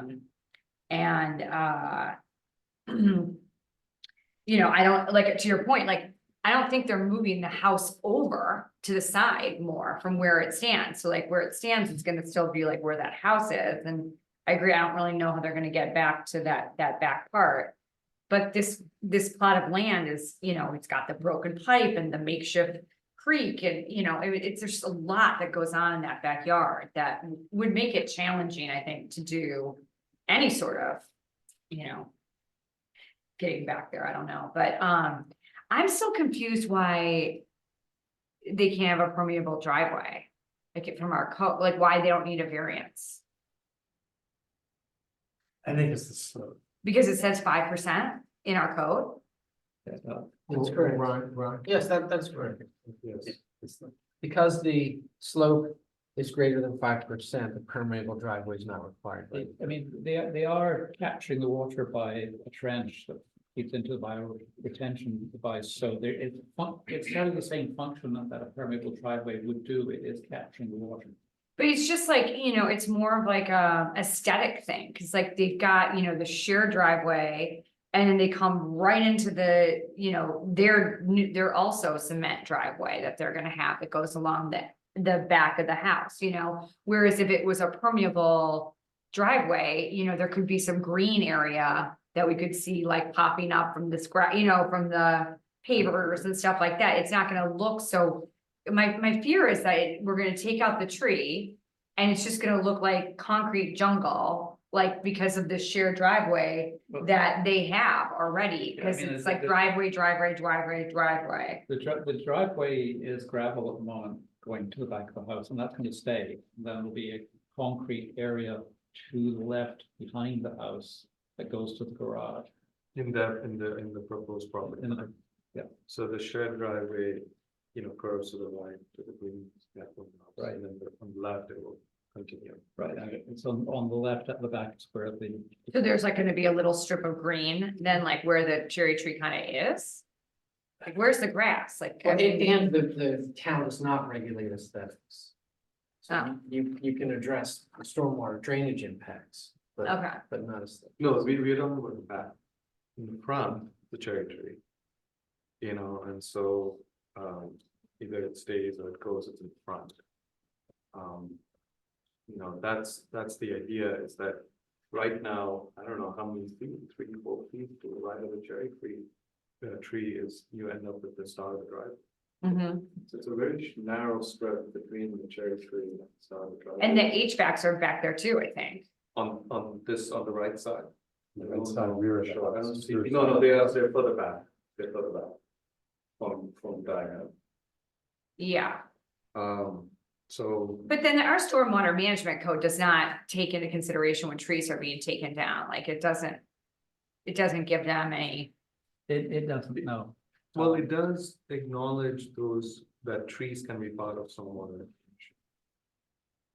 We do have language, I think, that. Oh, yeah, the issue, the reason why it isn't in the code is because first of all, different trees differ in their ability to capture stormwater, and then on top of that, where you plant them affects how much water that they pick up. So, there's no good way to put it in the code, given all that variation. do cherry trees soak up a lot of water? No, they didn't. Do holly trees? Not a lot, more than cherry trees, but not a lot. It's canopy trees are the big ones, they're the Yeah. ones. I think the trees down, the new trees are, that's positive. The hemlock proper positive. I think the bottom line is, we don't want the driveway damaged or misused and accessible. In fact, by law, it has to be accessible. It's 100%. What is really gonna happen is that it'll be a multi-use driveway. There will be construction equipment going onto that driveway, going to the back. And there will be, that's what's gonna happen, I think, in reality. So are we comfortable with that? What we've heard tonight, that the builder has said he is absolutely determined to avoid that. It's impossible. It's a I think it's impossible. And but also, when you put in new trees, like, there's no guarantee that those trees take to the land that they're going in, and, they're just little sticks in the There's a earth warranty. that may or may not keep growing. No, there's a warranty period. I think you can get that right. 2 year, But they're- I mean, 2 year but they're- warranty. It's not the same as having mature trees. I mean, it's That's- definitely, a difference and a different look and, but I know we don't do aesthetics. It's also look at how quickly do the trees grow, the ones that you're replacing, and ornamental cherry trees grow fast, actually. Mhm. So they're fully mature in about 15 Very years. last comment. What I'm trying to get at is that, given that I don't see an alternate to actually moving equipment and will go into the driveway, this is not exactly where the silt fence is gonna be, in fact, so. It's not, given that, I don't see why we would compromise the tree protection of the cherry tree. Maybe we could compromise on the size of the green fence. But I think that is the line of sight. There is no other way but the yellow shading that we saw. There's no other way to do that. You will go over the driveway. You will go over the driveway. There is no other way. So we will cut the tree and we will momentarily angle equipment and still go over the driveway. So I don't see what we gain. And that's why I want a bond. I think that there will be damage to this driveway. I think there will be stuff moving on to it. I think it's unavoidable. Well, a lot of good points and observations. I think we need to try to pull some of the thoughts together in a focused way on specific items of the permit application. What I've heard that we need to look at is the holly tree in the rear where there's the garage is one item, the cherry tree in front, and the protection plan for that cherry tree. And the driveway access, driveway remediation. What do you do about the driveway? And perhaps starting to turn with the easiest question is that holly tree in the back. Robin has pointed out there's no nothing special about that olive tree. It might be healthy, it might not be healthy according to our town arborist. There's a very thorough reforestation plan. My inkling, not very happy about this, my inkling would be to proceed with allowing the removal of that olive tree. With the, like, accept the proposal from the builder to replace the olive tree. Right. Well, No, to replace any hemlocks that are damaged during. No, there was a counter. Their like property, yeah. I believe the neighbors testified that they would not like that, and they would prefer instead that they. Or hemlock are protected, or if something happened, they replace. All right, well, whatever, yeah. Yeah. Right, so can we take, are we settled on the olive? Are there any other questions or comments about the olive? Okay, And Steve, just to be clear, we are also settled on the 6 new and the other 6, the other 5. right, the reforestation. That piece we are all settled. Yes, that, Okay, okay. exactly, I'm just trying to zero in on the things that are No, I hear you. open issues. The driveway, and I guess I turn to our town attorney. What language, if any, can we impose in the approval of the permit application to ensure or guarantee the access to and preservation of that driveway? Yes, I think you can impose the condition that was proffered by the applicant. That the applicant does agree to document the condition of the driveway before construction. And then to replace it or repair it as needed if damage occurs during construction. At the end of the construction, that repair would be done. And that would be a condition of the permit. And we could include that condition as part of the right-of-way restoration bond. So that would be backed by the existing bond. Okay, And, well, Yeah, that feels complete. and, I think everyone probably recognizes. I think the implication from the testimony was. The silt fence can't be within the driveway. right. And I would be surprised if the county would propose that, once they get to the site and see there's a driveway there. Right, Alterations will be discussed, and we don't know what those would be, they could be the sandbags that you can drive over. Or a different location for the silt fence, but if it's, that silt fence is on the neighbor's property, the neighbors would have to consent to that. The county can't compel the silt fence to be on the neighbor's property. Could I clarify one thing there? Is it possible to have a silk fence that then also provides access? So you have the fencing, but if there is. It would be on the neighbor's property, but that would require, That is. in other words, it that could is a be potential along, scenario. it could be along the neighbor's edge of the driveway, but that would require, in my understanding, it would require the neighbor's. Or it would be on the applicant side of the driveway, but there would be some access made possible for vehicles to make that left into the back. Or low-lying sandbags. Low-lying Driveway. sandbags. Okay, okay, that's good to hear. Okay, so there is. Or some other. And we don't need to solve the Yeah, weird do issues. we need to, should we, do you recommend we make those requirements clear in our? Well, the town does not regulate stormwater, I'm sorry, sediment control. Yes, okay. We rely on the county for that, so I would be hesitant coming up with language that Agreed. might not Concur. So on the driveway. I think you have proposed an elegant approach that would enable us to protect the neighbors. That's my interpretation. I'd just like to go around, Robin, does that sound good to you? Yeah, it does, yeah. For the driveway. I mean, I'm also remembering Mr. Kelly's remark that he believes there is sufficient width to the side of the house that the vehicles that need to go back can go back without actually going on the driveway. If the cherry tree is removed. Okay, but that's a separate question. Yeah. So now we're just talking about protection of the driveway and the rights of the. Yeah, no, that seems to be adequate protection, yes. Okay. Good, and Shannon? Yeah. Okay, so we think here are the two easier ones of the outstanding items that I saw here. This brings the cherry tree. My strong inclination is to protect the cherry tree. Indeed, based on the testimony that I heard, I would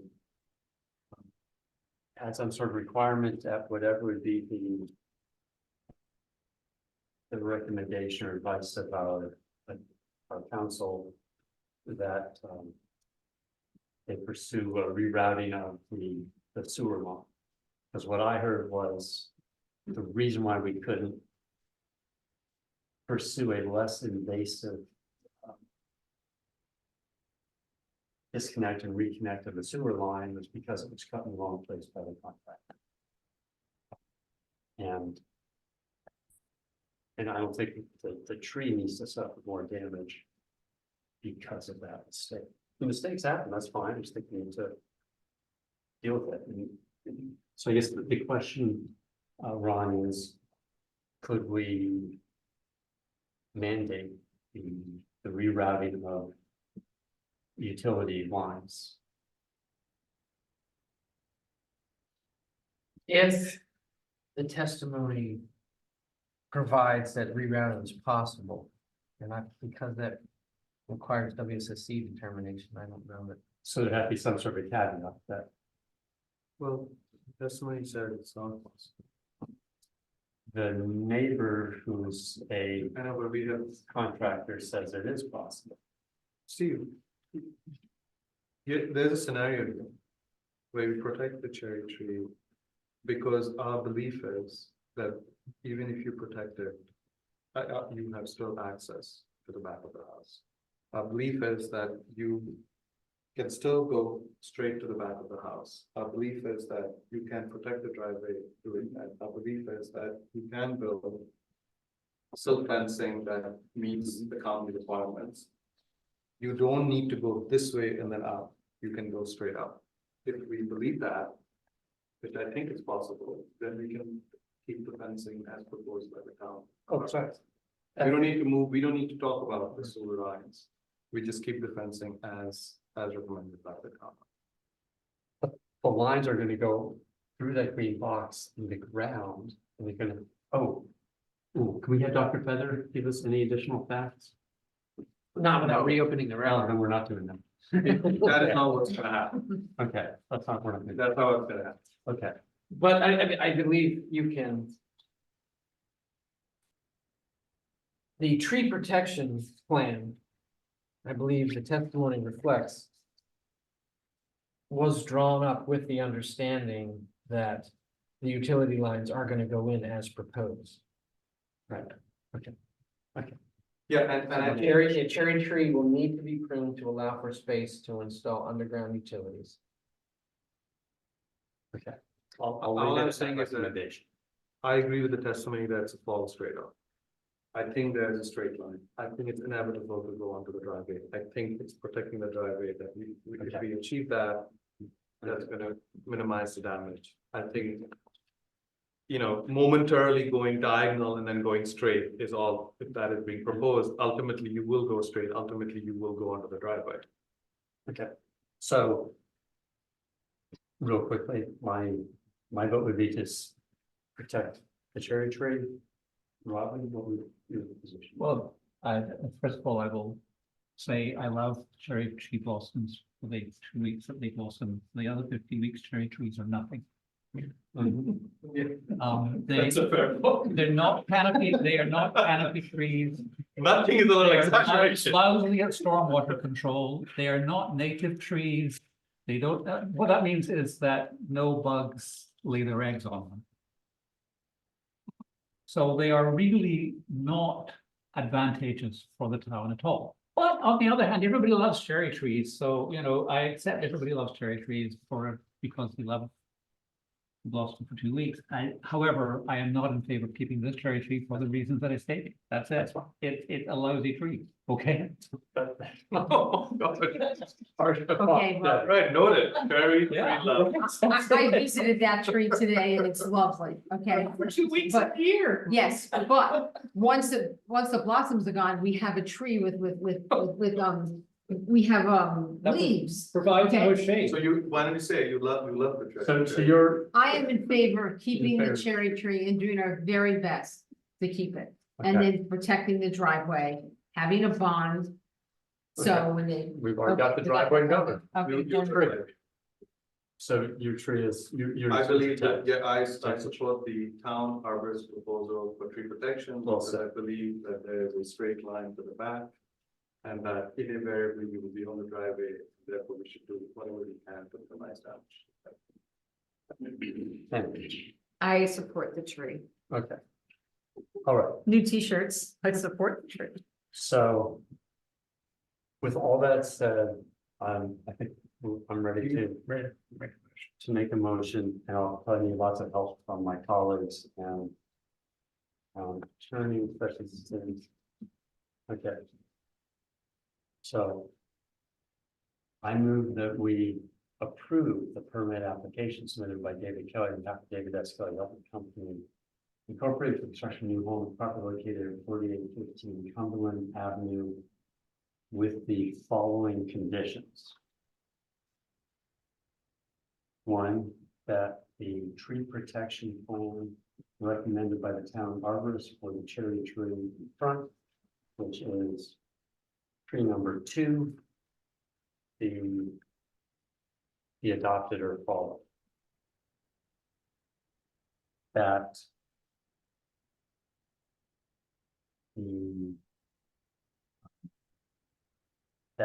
if any of the cryptomeria or any of the 3 hemlocks on these Trees 8, 9, 10, and 11. I think trees 8, 9, 10, or 11 are damaged during the project. The contractor will replace. Well, not if they're damaged, they're. It's a die.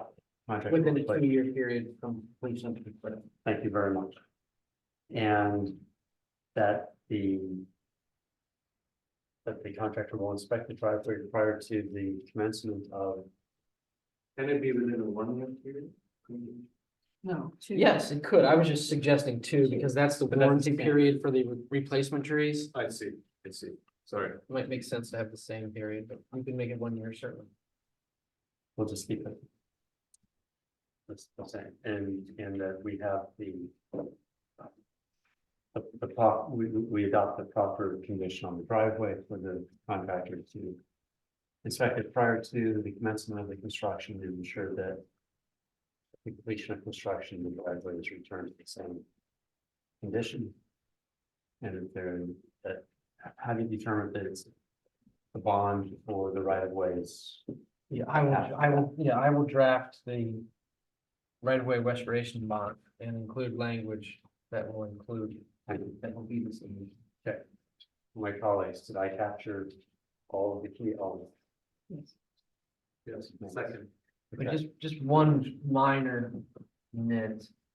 If any of the hemlocks 8 through 11 need to be replaced, what caliper are they replaced with? 2.5 inches?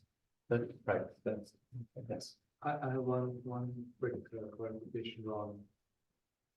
I don't know, does the easement cover the fact that reasonable access need to be made available at all times to the neighboring household for access of that driveway? Do we need to add in do we need to add any language that might sort of implicate scheduling of movement of vehicles? Not specifically, but just in general terms. Well, yeah, I think the testimony was that the applicants recognize that the existing easement language requires it to be unobstructed during construction. Right. I mean, there will be activity, as I believe the testimony reflected, but not blockage. Okay. Okay, so we don't need to add. before we get a second, is the Motion, we will executive session. Yes, Mr. Okay, Mayor. second, okay. Okay, so is there discussion? Yeah. Go ahead.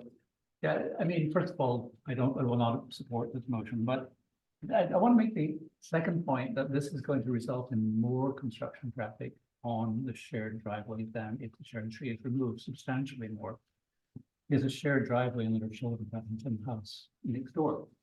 I think this is a danger to the children. I don't think we've thought through the consequences of that very well. But I said, if you want to vote for this to get out, then go ahead and vote, but I'm just. Could I respond? I'm voting for it because I think it's the right thing to do. No, wait, hold on. Can I respond? Go ahead. As I look at the image and having visited the property, it's unavoidable that there will be traffic on the drive. I disagree with you. I've heard Mr. Kelly speak and say that he can have a path that is 10 feet wide, that is divided by silt fence away from the driveway to allow the necessary traffic to get to the back of the house. If you look at the current, I have looked at it carefully. I know, but the silk fence is running through the middle of the driveway. We could angle it, we could do other things. It's inevitable. I'm listening to what he said. I know, but look at the data, it suggests that it's inevitable. It's an. That's what's forming my view, that it's, All you right, know. well, he's on the record as saying that there is room to get there through to the back without, in fact, going the driveway. He's talking about that you can go this way and then up. Yep. But on this part, you're still going on to the drive. He says there's clearance. We put a silt fence between where their traffic is traffic is going in the driveway. This line. Okay, well, is there further discussion on the motion? What are we voting on? E- Can we add that, that like, just to make sure that there's like asbestos removal mediators, like, cause I mean, when they tear down that house, like, that's a danger to the children next door. So you want to make, No, make a friendly amendment. Yeah. what is that, So in the past, the council has imposed a condition that any asbestos containing materials that are discovered through an inspection would be removed in accordance with EPA and Maryland guidelines and recommendations. okay, so that is that true? But the question is, are you gonna compel an inspection in advance? Yeah, I mean, there's no question there's asbestos, I'm sure, in that house. And I keep reading about people who are tearing down houses and the powder gets like around the neighborhood or like the neighbors and. We did have that for, you know, the whole Trent, if I'm not mistaken, so we could. Okay, so did you want to? Yeah, Yes. That- And we can you compel it and What, Ron will what, give us the language. you know, what Please. is your language? Prior to demolition, the applicant have the property inspected for asbestos containing materials. And if so found, comply with applicable EPA and Maryland regulations regarding removal. Okay, is that? Okay, is there a second? Okay, is there discussion on? Hearing none, all is there. Okay. All those votes, okay, so now it's the motion as amended. Is there further discussion? Is this, can I ask a clarifying question? I'm a little confused because it's 10:30 at night. Are we voting on the permit or on the cherry tree? What are we voting We're on? voting on the permit. Permit with those conditions. Permit with those, so if we vote for the permit, we vote yes, then we're voting to give the permit with all the different things, okay? Do you, do you want it to read? No, it's okay, I get it. Okay, is there further discussion? I just Hearing want to none. talk about it. I just want to say something. Can I say something? Yes. So, okay. You look at me like, no talking. I want to say that giving this permit, I would give it with a very heavy heart. I don't think the construction of this house is in our neighbor's best interest. And, I don't know that I can vote for it. I'm dancing here. Because I just don't think it's the right thing to do. It's Can I all- say something? Yeah. I just wanted to thank the applicant for working with the town staff, putting in what has been a very long process, you know, it was a very detailed analysis of all the options in Cherry Tree. You know, there Okay, are well, costs why don't you associated with get- that, I'm thankful for that. Action. You can back. Okay, is there further discussion on the motion? Hearing none, all those in favor? Aye. All those opposed? Okay, so fails. Okay, that's fine. So what do we do now? You wanna try and entertain an alternative? Yeah. I think. I guess I wonder what you're thinking it from. Well, We I have mean, different things. my thinking is that we revise the arborist's report so that we allow the cherry tree removal. And that facilitates construction substantially. We require that the cherry tree be replaced, in fact, I'd say 2 cherry trees be placed on the front of the house in future.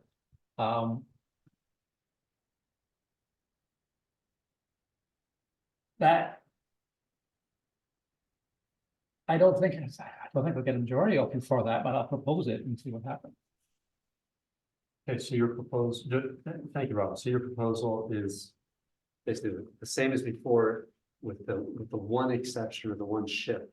Yes, that is, the cherry tree is removed to ease construction, but we require 2 cherry trees to replace it, both placed in front. Before we move forward with that, I would love to hear from Debbie and Shannon on what would be the alternative. Well, first of all, he's making motions. No, it's not made a. There's second. He just made the motion. No, it's not a motion. It's not a motion. It's an idea. So He made a motion. Is there a second? Okay, so there's a second. So you can keep talking. Debbie, Shannon, do you have? I just think there's too much stuff in this app, like, I just think there's too much concrete and, you know, impermeable spaces and, you know, I know that they've you know, cleared it with the stormwater management that, you know, they're covering the new house rooftop and all of that stuff, but like, just because you cover it with a bioretention pond doesn't mean that it's gonna work. And it doesn't mean, I know Robin, this kills you, but like, it just doesn't mean that like neighbors aren't gonna be affected by all of this runoff. And I just think that it's just too much development for the land. I hear you. I agree with you. I think, as you know, we are concerned by where the code sits today. And each permit application we face informs us of how we can potentially strengthen the code. And, you know, we have strengthened the code. In fact, over the last couple of years, we can strengthen it further.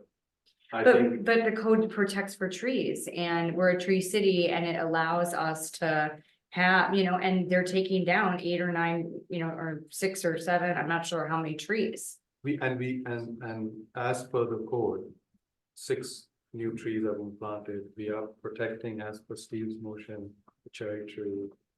We have accepted that proffer to protect or to replace the hemlock, 8, 9, 10, 11. The code allows us to do that. That's what's happening. You know, so it's, you know what I mean? It is it's a net positive outcome from that perspective. I think that we have real challenges with the size and mass of certain homes. Keep coming back to that. We are investigating whether we can strengthen the code on that front. Until we strengthen the code on that front. But it's not true because the code allows for neighbor interpretation of like the value and the character of the neighborhood. So it's not, the code doesn't say that they have free reign to build just because this falls under their code. I think the code does, I mean, we have all, you know, applied some form of potentially subjective perspective on things, but we are, you know, legally in a stronger position than minimize. Yeah, but I mean, it's still, I mean, the code allows for you know, we're all like, you know, we're people that are in the neighborhood that are representatives of the feelings of our neighbors. Yes. And I feel that our neighbors will think that this is too much concrete, too much impermeable space, too much house. You know, it fell under the, you know, the height, like, you know, it slipped in with the height. It's gonna be too tall and it's gonna be talked about in the neighborhood as like, oh God, you know. Shannon, look, I agree with you. I said at the beginning, this house is far too big. But it fits our code. But it also doesn't, because we're also representatives of the values of the neighborhood, No, there's which nothing- fits the code. there's nothing So when in you, our code, Robin, then you Robin. wouldn't need, you Well, I wouldn't wonder need if- to be here if it's just based on law. I think we need to have a close session. Thank you. The town council, town attorney's recommended we go into closed session. To obtain legal advice regarding the requirement. Section 356B7 of the. Open Meetings Act. Is there a second? Second discussion, hearing none, all those in favor? Good luck. Thank you. Bear with. Back in a few minutes. Why don't you guys come back? What was that? Oh my gosh, sorry. I was just making a noise with my, I don't know, sorry. I guess this is what I do when I get really tired. I get very tired. I wrote my husband down and said that we were sleeping over. I said, I'm never coming home, we're sleeping over.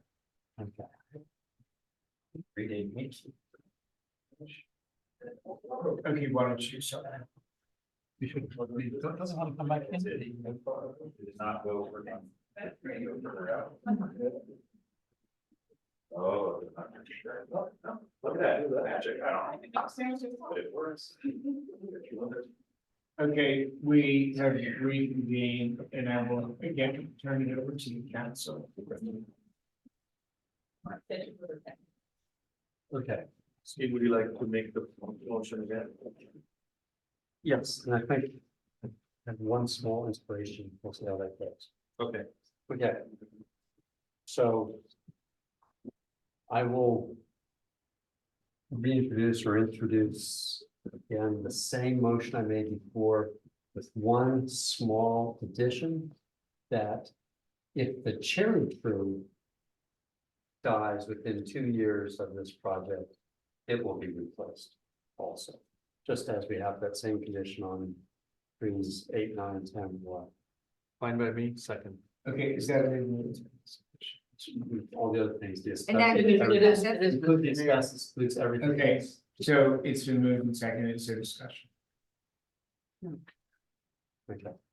And- You want to say something? Hold on. Trying to remember the testimony. Yeah, there's no reason why I couldn't go back in the same place. Doesn't matter according to the. Well, I'm just trying to rely on the existing testimony. Okay, sorry. Yeah, that's legally and technically sufficient. Okay. Okay. Is there a discussion? Hearing none, all those in favor? Aye. All those opposed? Okay, thank you. I'm sorry, it was 4-1. No. You Shannon voted was for the or no, against? Against. 3-2. Just Okay. Okay, thank you. No, Robin. So I would like to, at this point, I would like to motion, entertain a motion to adjourn. Second, so moved, second, third. Thank you. Order.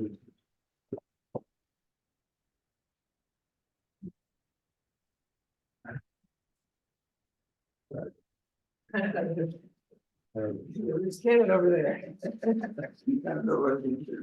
This is my longest. Yeah, Robert. Usually your legs on.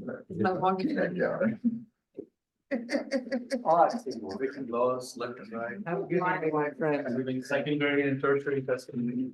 Congratulations. That's the problem, because we had her. That doesn't matter. Anything to be, we're good, more than that. Good night. Good night, buddy. My house went up. Bye.